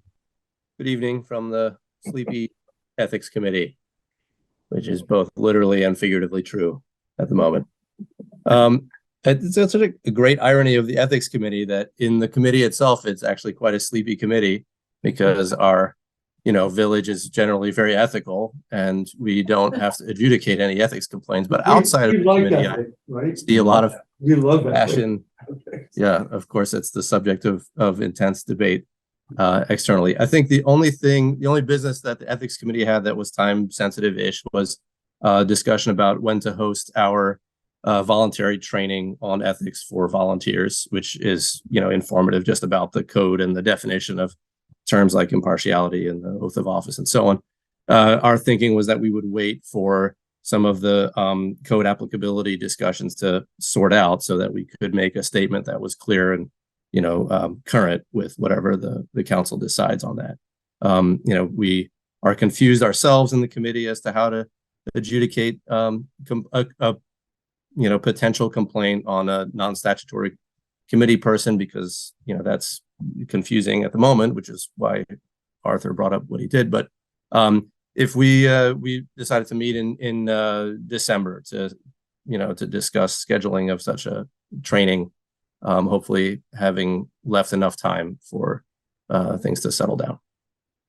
Good, thank you. And Joel, you're the only member here from the Water Committee or Task Force or whatever. Do you want to tell us briefly what happened? Yes, I did not realize that. Well, so we met as a water committee, we elected members, and we solved the water problem. So we discussed our goals and how we plan on tackling the arduous path ahead. And I think we have some initial strong thoughts. We're going to meet again in 2 weeks. So that's sort of our rough cadence that we're aiming for, and we're heavy into the work, and we hope to have a report for you that is more substantive. Who's the chair and the vice chair? So the vice chair is Jean, and the chair is Larry. no, not Larry, Mark, Mark Schaefer, I'm sorry. Right. And our secretaries Camille.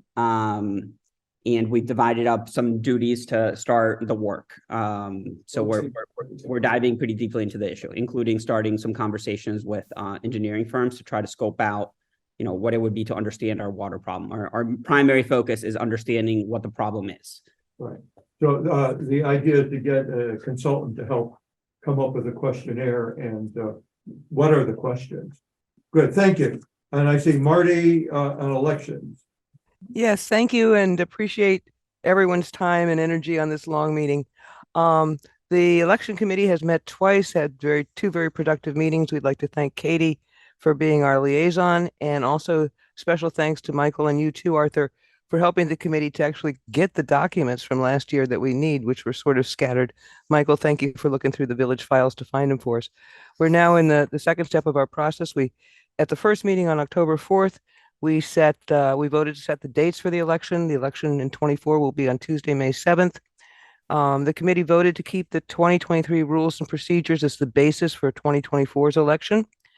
The committee also voted to convert the election regs into a long-term standard ordinance, so future committees can just decide the election dates and then carry out the regular procedures instead of having to do a whole new ordinance every year. We'd like to get back to some stability, and Katie was kind enough to say at the beginning of our first meeting on the 4th that was also her view as a council member, that we need to stabilize the election process. It's certainly our view as a committee.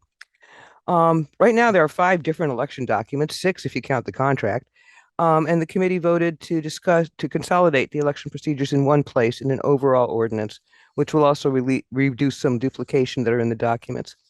Our action item for the council here is a very, very strong, fervent request that the council authorize Michael to draw up a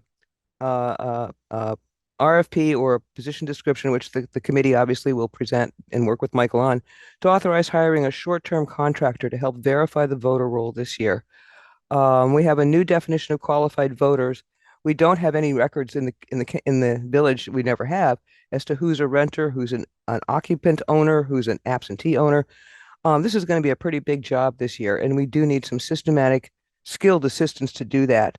I understand there are some firms that do voter roll verification, and depending on the expense, we might just need a skilled paralegal who has some background and can follow instructions on how one verifies voters. But we definitely need some staff support, and it should not be Michael or Aaron. They have way too much else to do. This is a very time-consuming process.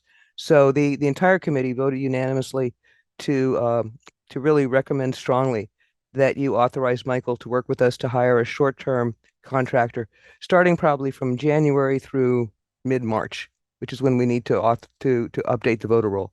Voter roll has to be ready to go to the mail vote contractor by the first week in April. So it's not a long process, but it's a pretty labor-intensive one, and we would really, really hope that you will agree to authorize Michael to work with us to hire a contractor to help.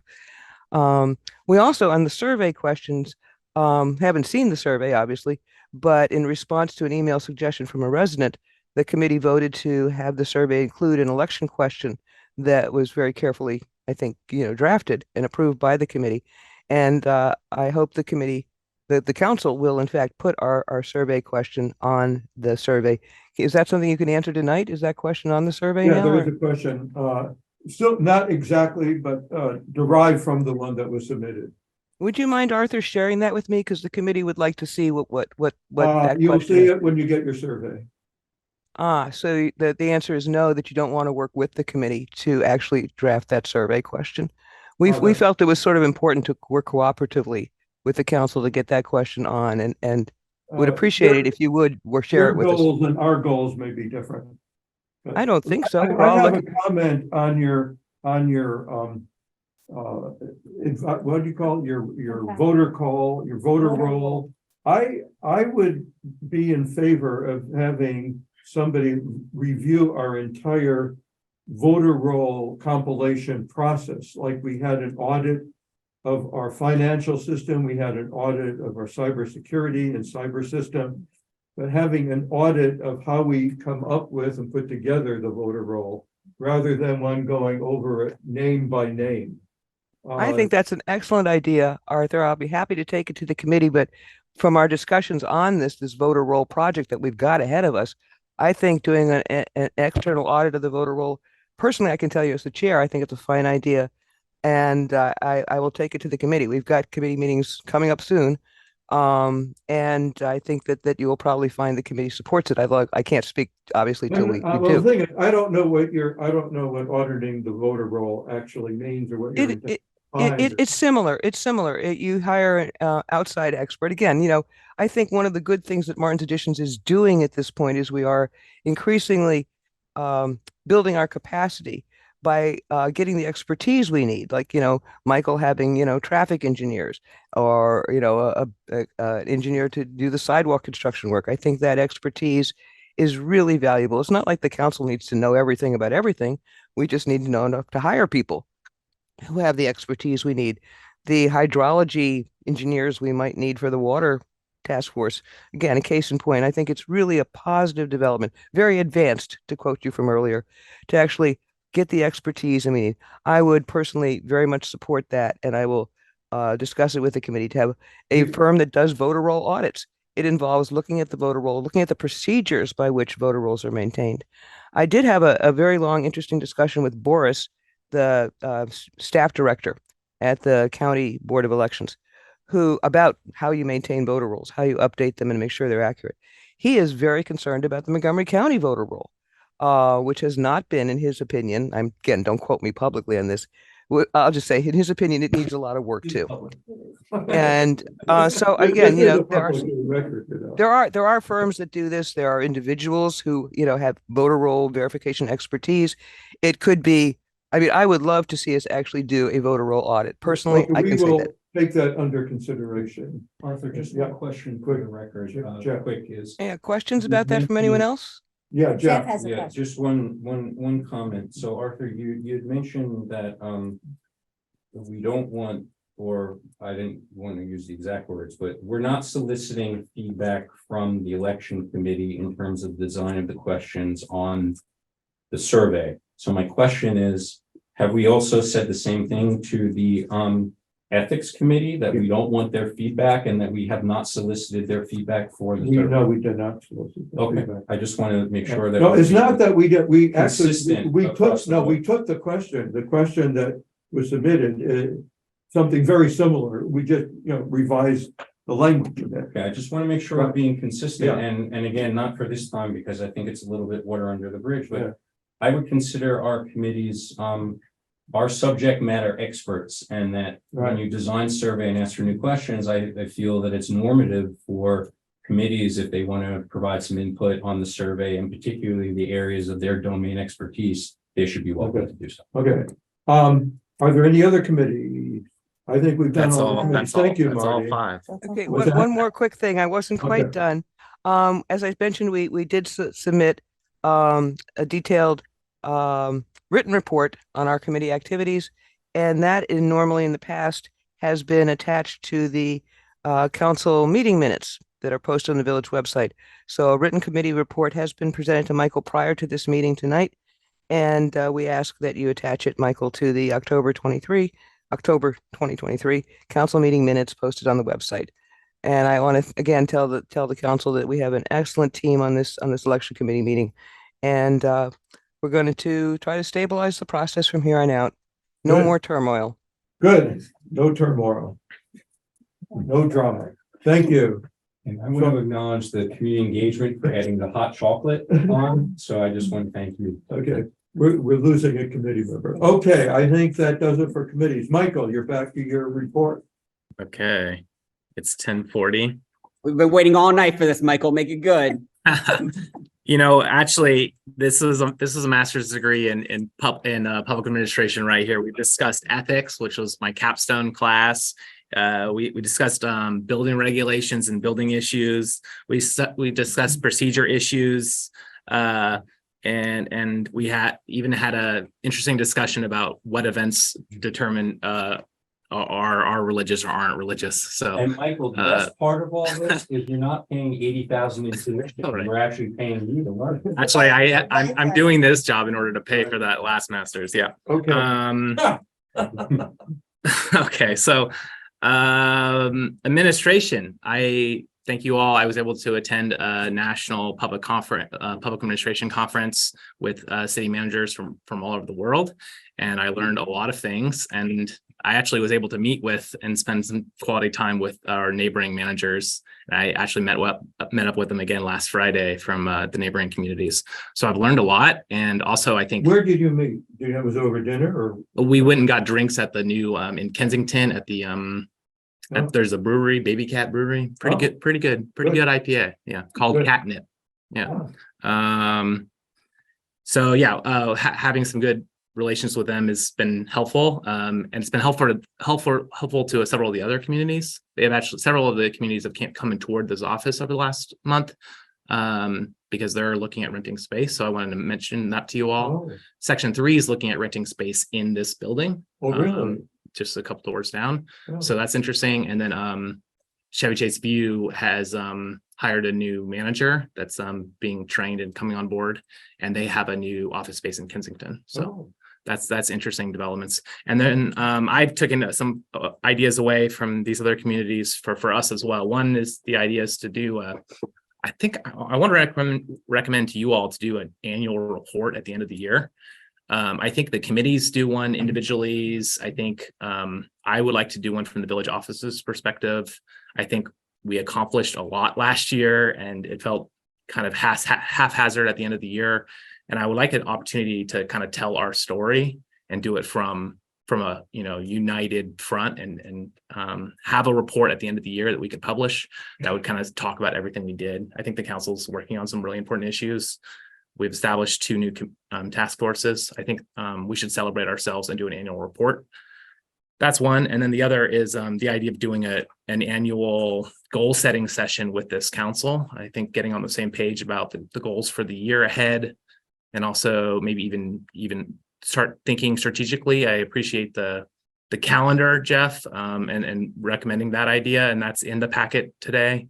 I think having that as one piece of a larger strategic plan for 1 year, but also maybe 5 years and 10 years. I think we could start thinking ahead. I don't know what I'm going to do tomorrow. So. Okay.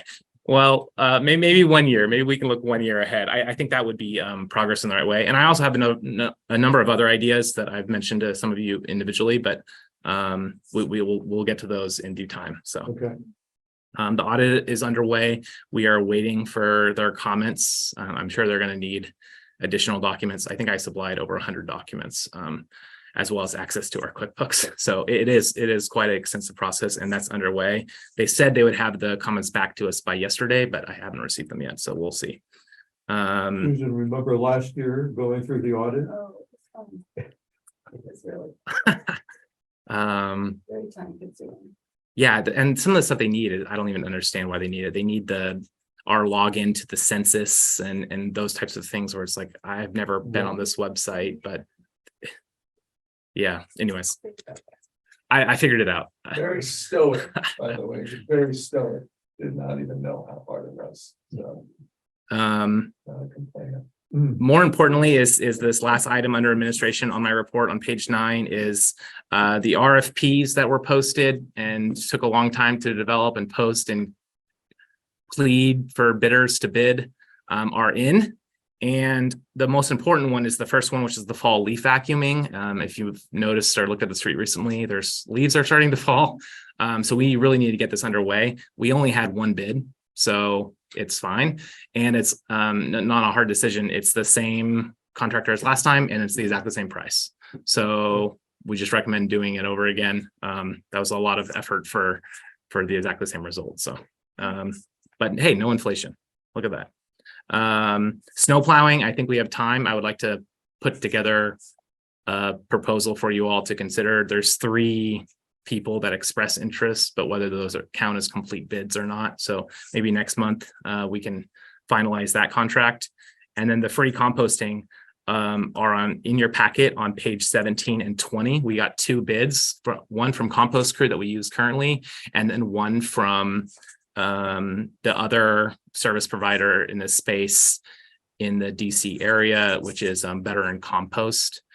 So they both put together proposal. The quality of the proposals aren't to my standards, but that's who provides these services in this area. There's obviously some interesting considerations here. One is that we already use, and about 70 households in the village use a compost crew. So switching would have an There's a switching cost. there's a switching cost, I guess, is the best way to say that. Yeah. And but those are both in there. I don't think we need to decide that tonight, but if I could get your approval to move forward with the fall leaf vacuuming, I think that would be the first step, and we can worry about the other ones later. Okay. Everyone agree with that? Go do it. Okay, right? fantastic. Okay. Maintenance issue, I just want to highlight this because this is a huge success. We have today, I walked around the village and witnessed all of these projects that I've been working on for a long time, and they're finally coming to fruition. The driveway apron at Larry Watson's house is being repaved today to fix the water running from the gutter of the street down his driveway between his houses, which was causing flooding. Problem solved. We raised that driveway apron today. That's a shared driveway, so both neighbors are having to park on the street for about a week, but they're both willing to do that and are excited about the new driveway apron. The curb to the Brookville Market, I think Andrew and Katie and I have all stood and talked over that broken curb many times, and that broken curb is fixed as of today. And I had to work with Shirazi, the owner of this building, to do that. So that was my first opportunity to speak with him. Very interesting. And the ghost driveway apron on Cummings, right at the corner by the butterfly garden, is removed. It's now a traditional 6-inch curb, which is very good. And then under special projects, we have again broken ground today on widening Quincy Street. So I feel like we should have a ribbon and Andrew can go out there and cut it or something. Tense negotiation. Michael, one quick question. Sure. On the driveways that we raised for Larry Watson, do you have any sense at all that any of our flooding issues that people have had going into the garages and basements are because of apron problems, driveway aprons? I don't have any sense for that. And it is the village's responsibility to maintain driveway aprons, Right. which is why we try to enforce uniformity with the driveway aprons. But this one was buckled with a bunch of roots, but it was also kind of low. So whether it actually solves the problem of water jumping that curb and going down there is unclear to me, but it definitely raises it like a solid 6 inches. Just curious as to whether you had an Yeah. intuition about it. No, that's great. The tree list is finalized for the fall tree planting. I think Hey, Michael, you got to do a round of celebration for all those accomplishments. That is. Oh, we're still going, Joel. Hang there's on. more. There's more. Okay. There's more. The fall tree planting is coming. All the trees are finalized. Paula Goldberg, Ed Mulheron, and I did a tour and went and looked at every single stake that's in the ground around the village. And Joel, I made sure you're getting your tree that's going to absorb lots of water. Don't worry. And the Brookville sidewalk, not much has changed there. And the reason why that's going a little bit slower is because the right-of-way monuments, which are the metal stakes that you'll see in the ground or in the sidewalk, the data for those points isn't correct. So the first survey attempt was based off of those elevations. Those elevations aren't correct. And so the surveyor has had to come back and tie in other points where he knows where the elevation is. It's very complicated, but if you're into that sort of thing, I can give a whole presentation on it. I had a brief conversation with the owner at the corner of Cummings and Brookville. Yes. The conversation we've had before about, I don't know if it's The ponding or water whatever, flowing the in. water and the change in. Flowing out. Yeah. So I hope we can remain in contact with him as decisions are made that will impact that property. Absolutely. The site survey will indicate all sorts of features that are issues, including there's a couple, hills that will need maybe a little retaining wall or something to hold them up off of the new sidewalk. And that's the one property that might be at the same level as the sidewalk or maybe a little bit lower. So there's features that once the design team is hired to actually design it, which is the next engineer I'll have to hire, is they have ways to fix that, including water can flow out through Yeah. you know, Ducks under- docks underneath or through an apron, or there's Let's solutions. stay engaged with him. Yeah. As well. Yeah. Thank you. Okay, so and then under buildings, Doug was on the call for the For a reasonable amount of really time. really fun public hearing earlier, but and I did include his report this month. Only a couple new things that have happened, and maybe I can just give these reports unless someone really wants to talk to Doug, and then they're more than welcome to. But otherwise, I'm happy to do this part. So I would just say we've where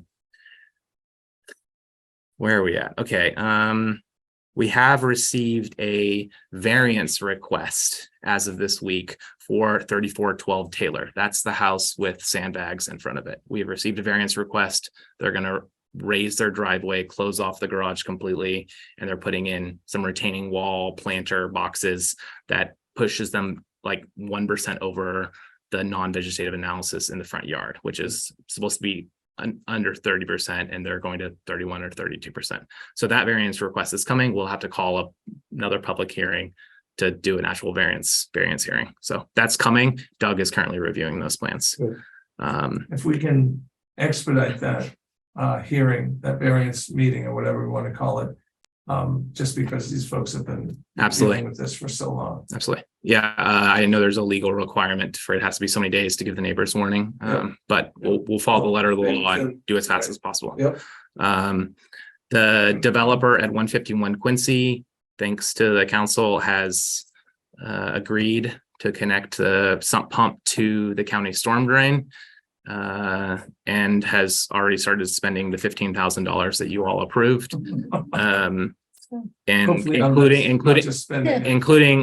paying for Cass Engineering's design, which he's provided to me, and applying for county permits, and has signed a right-of-way agreement, which I notarized with him in this office the other day. And Arthur also signed it, and I notarized Arthur's signature. So we're hoping that construction works very soon. I haven't heard when the actual schedule of that construction is supposed to start, but from my understanding, he has all approval he needs now. So I will follow up with him again tomorrow. Any further information about hosing out the water to the curb? I haven't heard back from him today about that idea. During construction, they have the They right. did it during and they Right. did do it at one point. Right. Will the funds suffice? The developer says no. The developer says that the permits from the county cost over $5,000, and then says that the engineering costs were about $6,000. So he says he's already spent $11,000. And I told him if he wants to ask the council for more money, he's going to have to do it himself. Yeah, well, and he needs to submit, of course, the receipts. Yes. Receipts would be Well, I'm nice. not paying him back until I see the receipts. Yeah. So Okay, well, I'm glad we're moving. yeah. So hopefully that's solved. There you go, Joel. We have received and issued a deck permit for 7219 Dellfield, and we've also received a addition application for 6709 Melville, and that's just closing in a screen porch. I think it's 69 square feet. So that doesn't require a residential meeting, and we're ready to issue the permits. I received the checks today, so I told them I'll issue the permits on Monday. Good.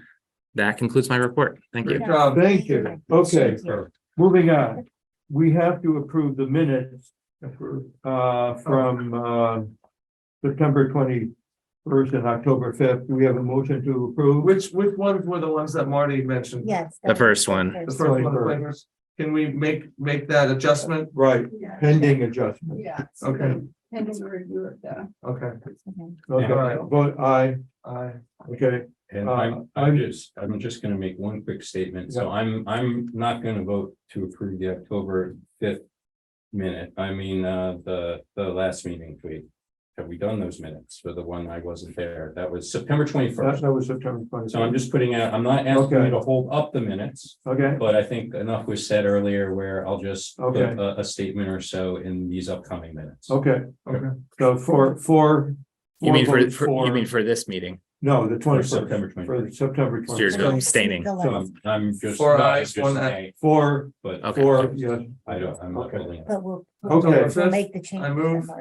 We have received your annual community survey. that is useful, I think. Wait, October, October 5th. what are we talking about? What? Well, first October 5th minutes. Oh, October 5th, oh, I thought we were just, okay, Move, October yes. 5th, move, Move. second, aye, okay, Done. that's done. Thanks.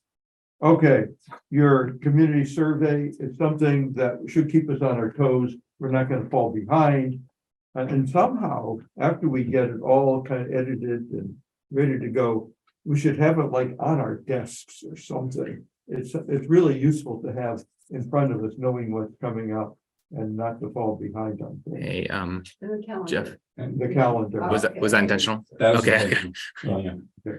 I just wanted to, why don't you do, you know what, I'll stop the share, let Arthur say what he wanted to. I'm done. Okay. Treasurer's report. Aha, so I'm just gonna make this, I would hope, 120 seconds or less. I have my stopwatch on. What you said last time. Excellent. Nice new format. He redid what I had been doing. So let me just, start the clock once I get this up. We're ready at 7 seconds. Yeah. We'll reset it. Yeah. Okay, we're getting there. It's only 11, so we got plenty of time. Is it 11? Was it in the packet? Was it in here? It's the treasurer report? Yeah, here it is, in the packet here. Oh, we can just. You have it Not right the here. treasurer report. He's sharing something else for the Oh, first time. On the, but just on the calendar, and also the survey. So I just want to acknowledge again, thank you so much for Aaron and for Michael. So I just wanted to, let's see. Okay, so I'm just showing this for the diehards that are still on, and we'll continue to move on this, but again, just the importance of the annual calendar. And I wanted to share again with Michael and his sentiments that, you know, by putting this calendar together like this, we get a dashboard and a snapshot of, in terms of our planning. And I think what we recognized this year, that there are some things that this year were a little bit atypical than prior years, right? So for example, that we had our first council meeting in August versus July, or the idea of, for example, we didn't have our orientation, the volunteer acknowledgement or, you know, celebration until after the new fiscal year. So this is really just that idea of, rather than a month-to-month approach, we could take a look and say, hey, you know, maybe, you know, we'll know, for example, next month in November, the idea is that we would like to have the review of the annual audit findings there, right? So if we started to think about, and also the review of the survey results. So if we start to think about, oh, is that the placement for when we're actually also going to look to vote to adopt something? And then I think, as Michael had mentioned, you know, the idea of an annual report, I put that in real time, by the way, in red in June, but like January. So for example, January is kind of one of those months where frankly is kind of open. So that is kind of where we could think about, oh, do we say as a council, you know what, it's been half a year, maybe we should reflect, is there anything? And so I just want to put those things out there of the importance of this. And I think that it's something we can continue to think about. And last thing, like for example, placement of resident forums. This is not to take a vote on this now, but I think there are some logical places that we could actually look at this if we wanted to have a standalone forum. But of course, nothing stops individual council members from, you know, meeting with folks, but I just want to put that out there. Good. And then questions. So I just want to flash this, and we already talked about this, and I think we'll be in an administrative discussion, Yeah. but I think it's important. I want to put this out there. I had put very clearly feedback specific to, I reviewed, and again, Arthur acknowledged this, I reviewed the entire survey and I made some recommended changes to improve, again, recognizing my background in statistics and epidemiology and survey design around improving inter-item variability and the overall quality of the survey. And I would like to acknowledge that Arthur has adopted, I'd say, well over 90% of these suggestions. And I think this evening in administrative discussion, we already talked about ethics. I think there's one question, and I have advocated very strongly that I believe to improve the quality of survey and the inter-item variability that we need to break this up. And we'll talk about this in administrative session. So before I turn it over, I do want to just acknowledge on the calendar, so it's just clear. So I think we did say that we will not take any further votes until December. Was that something we need to take a vote on for ethics? Okay, great. So that's December. And then finally, the importance of the survey. I want to put something out there, and this will just take a moment. And I do appreciate everyone's patience. I know ad nauseam we have talked about the importance in saying we have had an overwhelming number of volunteers this year. So that is evidence, frankly, of why the ethics has not impacted volunteerism. And I think it's a very reasonable Would you point. please repeat that? I'm sorry. We have heard several times now that we have had more resident volunteers this year than any other year. And that is a direct indication that the ethics ordinance has not impacted the volunteerism. So I just want to share why data is important and why analytics is important. So I want to just dig into that in the next minute. We had 23 volunteers this year, but requesting 27 positions, okay? I'm not going to read out the specific categories of those who volunteered for what committee because I don't want to indicate which committees may have had less than more volunteers. But it ranged from, we had some committees that had 0, and we then had some committees or task forces that the maximum range was 8. I want to share though. At the moment of those 23, or if you want to say 27 positions, 19 of the 27 are not covered by the existing ethics complaint process. Why, do you ask? Because those are the task force that are not covered. So 19 of the 27 positions are not covered, okay? And then you take that further. 5 of those that are covered expressed concern. So again, this is why data analysis is important. That means that 24 of the 27 volunteer positions for this year either are not covered or have expressed concern over the expanded ordinance. And let me just put that factually in terms of percentage. That is 98% of all those who volunteered this year are either not covered or have expressed concern. And those are facts. So I put that out there of why the importance of the survey is a necessity and why I've taken it seriously. Because again, on the surface, and data can mean something to everybody, and what we need to do is take the time to analyze it. And that's why these questions are important, because we've spoken a lot about it's only a few people, but let's finally get this out there and survey the community and find out how many people are satisfied with the current process, and then how many people wish to expand it. And with that said, I defer. Can I say something real quickly? I think data is very important, but data doesn't tell the story either. And I don't want to ascribe motivation to any of those 19 on the task forces, but emotions have been running really high on the water issue and on the anti-Semitism issue. So I'm not surprised that the majority of folks that signed up went for those committees, those task forces. So I think data only takes us so far in these matters, because these were hot ticket items that people cared about deeply versus the statutory committees that have been around and might not be as exciting. And frankly, have been subject to a lot of bullying. Yeah. Anyway, so I think data is important, but I just want to say that doesn't tell the whole story either. Listen, Jeff. I appreciate the rebuttal. I really do, and I Thank take you. that into consideration. Okay. But the facts speak for themselves. But the facts don't tell the whole story.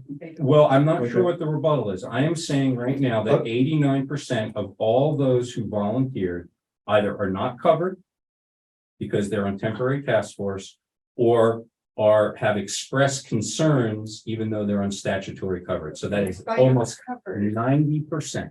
Well, the definition of not covered is. Yeah. Well, as I keep saying, you're all subject to All right, let's move on, the. guys. Moving on, treasurer's report, 11:05. treasurer's report. Well, it's important. I don't It think is we should let important. it go. Absolutely. We're because discussing- later. Yeah, treasurer's report. Admin section? Yes. Well, no, Yeah. I'm saying the data Let's do it in on admin session. which my voice was silenced from the last meeting because I was told there'd be no vote, so I'm speaking. Okay, treasurer's report, moving on. In all due respect, because I guarantee, Susan. Set I have done the treasurer's, same treasurer's thing. report, please. Yes, Treasurer's report. thank you. I'm just addressing it. Chair, I wish that you would address it, Arthur. Okay, Thank you. treasurer's report. Okay, thank you so much. So what I will do is, I'm gonna share this once more. These are the real diehards now. The real diehards and those that are paid in 6-minute increments. Sorry, Ron, keep you up late. Well, these are important issues, and now we're getting to the treasurer's report, and again, I want to thank Arthur. Is there anything else you need me for, actually? No, go to bed. All right. Have a good night, everybody. Good night. Thank you, Ron. So first, I want to thank Saved us some our money. chair. Yeah, you did. Because he's been amazing, and so is Michael and our staff in terms of helping me transition over to the treasurer role.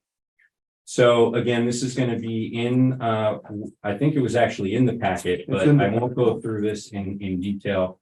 But I do want to share, and I know residents who are no longer on this meeting have talked about wanting to know under the hood what it is that we do, and also why we actually have a monthly report and what is it we're obligated for. So just in very highlights, the idea is that actually a monthly report isn't required. You know, if you look at the code itself, we need to keep accurate records. We have to file the annual audit, but actually the monthly reports aren't required, but we do this as part of our fiduciary duty. And it gives us a sense of, are we over or under budget, any alarms, but just putting that out there. And then I also want to put out, and another time we can get more in detail, is the process for the monthly reporting. Actually, there's a lot under the hood. And I think you have to, you know, really look at Michael, you have to look at Erin. And I also want to share, we talked about the audit, you know, our auditor profusely had thanked Susan and Andrew in terms of, and Arthur, in terms of all that they put into the last audit. But just recognizing that at the first week of every month, our staff are preparing, getting the documents together and then making sure that working with our accountants, that the books are closed. So the numbers that we present are not made up of thin air. They're actually verified by our accountant because our staff are entering these things in very closely. When they close the books, that's when they produce these reports, a balance sheet, a general ledger, and then actual versus budget.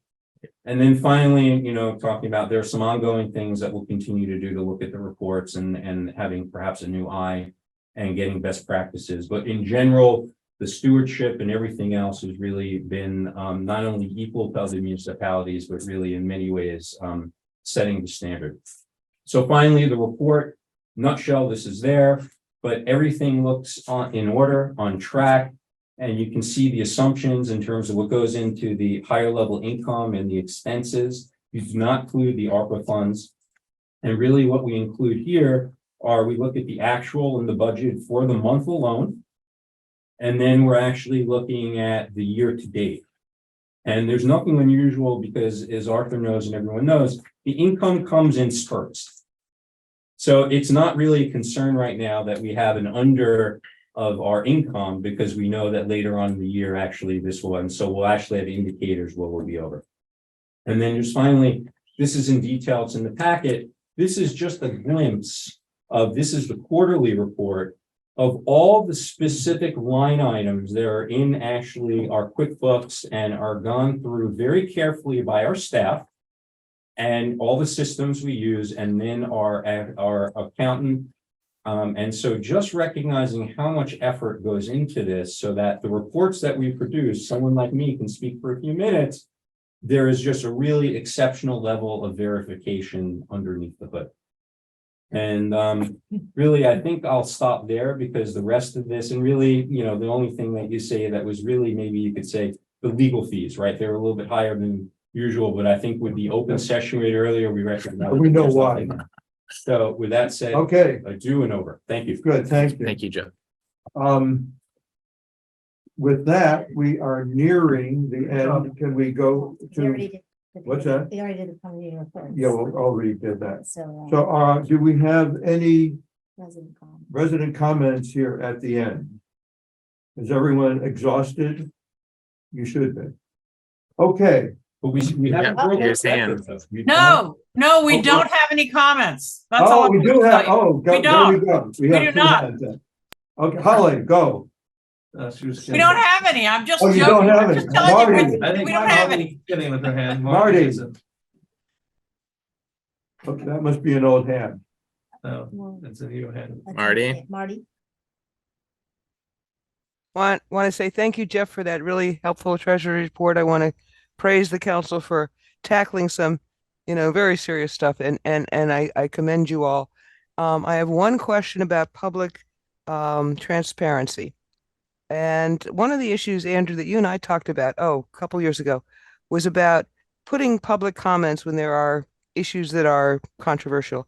For example, on the ethics. We have public comments from the proponents like Arthur and Lori Mitchell at the meetings, but there's no public record of the concern from the community. And Andrew, when you and I talked about that, you had said, again, this is a couple of years ago, you may not recall, that it might be useful to have some kind of public summary of comments that come in. Now, I totally agree with Jeff on terms of the survey questions. I think those need to be carefully crafted, and I think the two that he just put up are very good. But I did want to ask generally, is there some plan, does the council have some plan to be a little more even-handed in terms of the public information? I mean, I suppose people could FOIA whatever comments came into the council about an ordinance, any ordinance, not just ethics. But right now, there's no public, the other side is not public. See what I'm saying? The proponents are public, but the residents who are concerned about it, their comments, you all see them, but the public doesn't. So this is a transparency question, and I leave it open-ended to you. But I think when you and I talked about it a couple of years back, Andrew, you were open to the idea of doing some kind of attachment to the minutes of public statements if people wrote in memorandums, that you would be willing A couple of things, Marty. First of all, I don't recall, but it sounds like a something that I would have said, and I still believe that transparency matters. But I would slightly disagree with that only proponents are being heard from, because I feel like it's the opponents that we hear from more, both whether it's listserv or speaking up during council meetings, whereas we don't hear those that either don't care or are in support of the expansion. They're maybe not as organized or not as vocal. So I feel like your side of this equation is heard from a lot more than anyone else. And you are part of the public record by speaking up. And I think in the past, you have submitted letters with signatures that have been put into the public record. So, and I don't know, I don't look at I'm not privy to emails going to the manager and or a general voicemail box, but I know that I haven't received any emails that have not come from you and your co-sponsors of various letters in the past. So that would be my reaction to it. I don't think the county is hiding anything. Well, I appreciate that. And I think, like last time in March, I think when the ethics thing came up, 33 people signed a note. On the election stuff, I think it was 65 people signed a petition. And those kind of documents, I think, should be included in the minutes, not just on the public record generally, yes, that they exist, but they're not visible to other residents to read. And so just a thought, transparency is important, I think, to all of us. And I appreciate that. And going back to the treasury report, I think the transparency of the documents you did tonight, Jeff, was really good. And Andrew, all of you know that I'm probably one of the few residents who actually reads the financial reports. So a personal thanks on that. And thanks for a long night. I'm not going to make it longer. Commendations and appreciation to you all. Thanks to Arthur, who's personally kept us solvent for so many years. Oh, yeah. Me and the income tax. Okay. I see no further hands up from residents and no further hands up on the council. So I will entertain a motion to adjourn and we will go into a closed session. To discuss. To discuss, Ron would say we'd have to. we have to say we will discuss personnel issues and some administrative issues. So do we have a motion to adjourn? I'll make a motion. A motion. Do we have a second to adjourn? Well, Anyone who wants to stay in open session? No. We Night, already- y'all. Right. Good night. Oh, I got a stamp.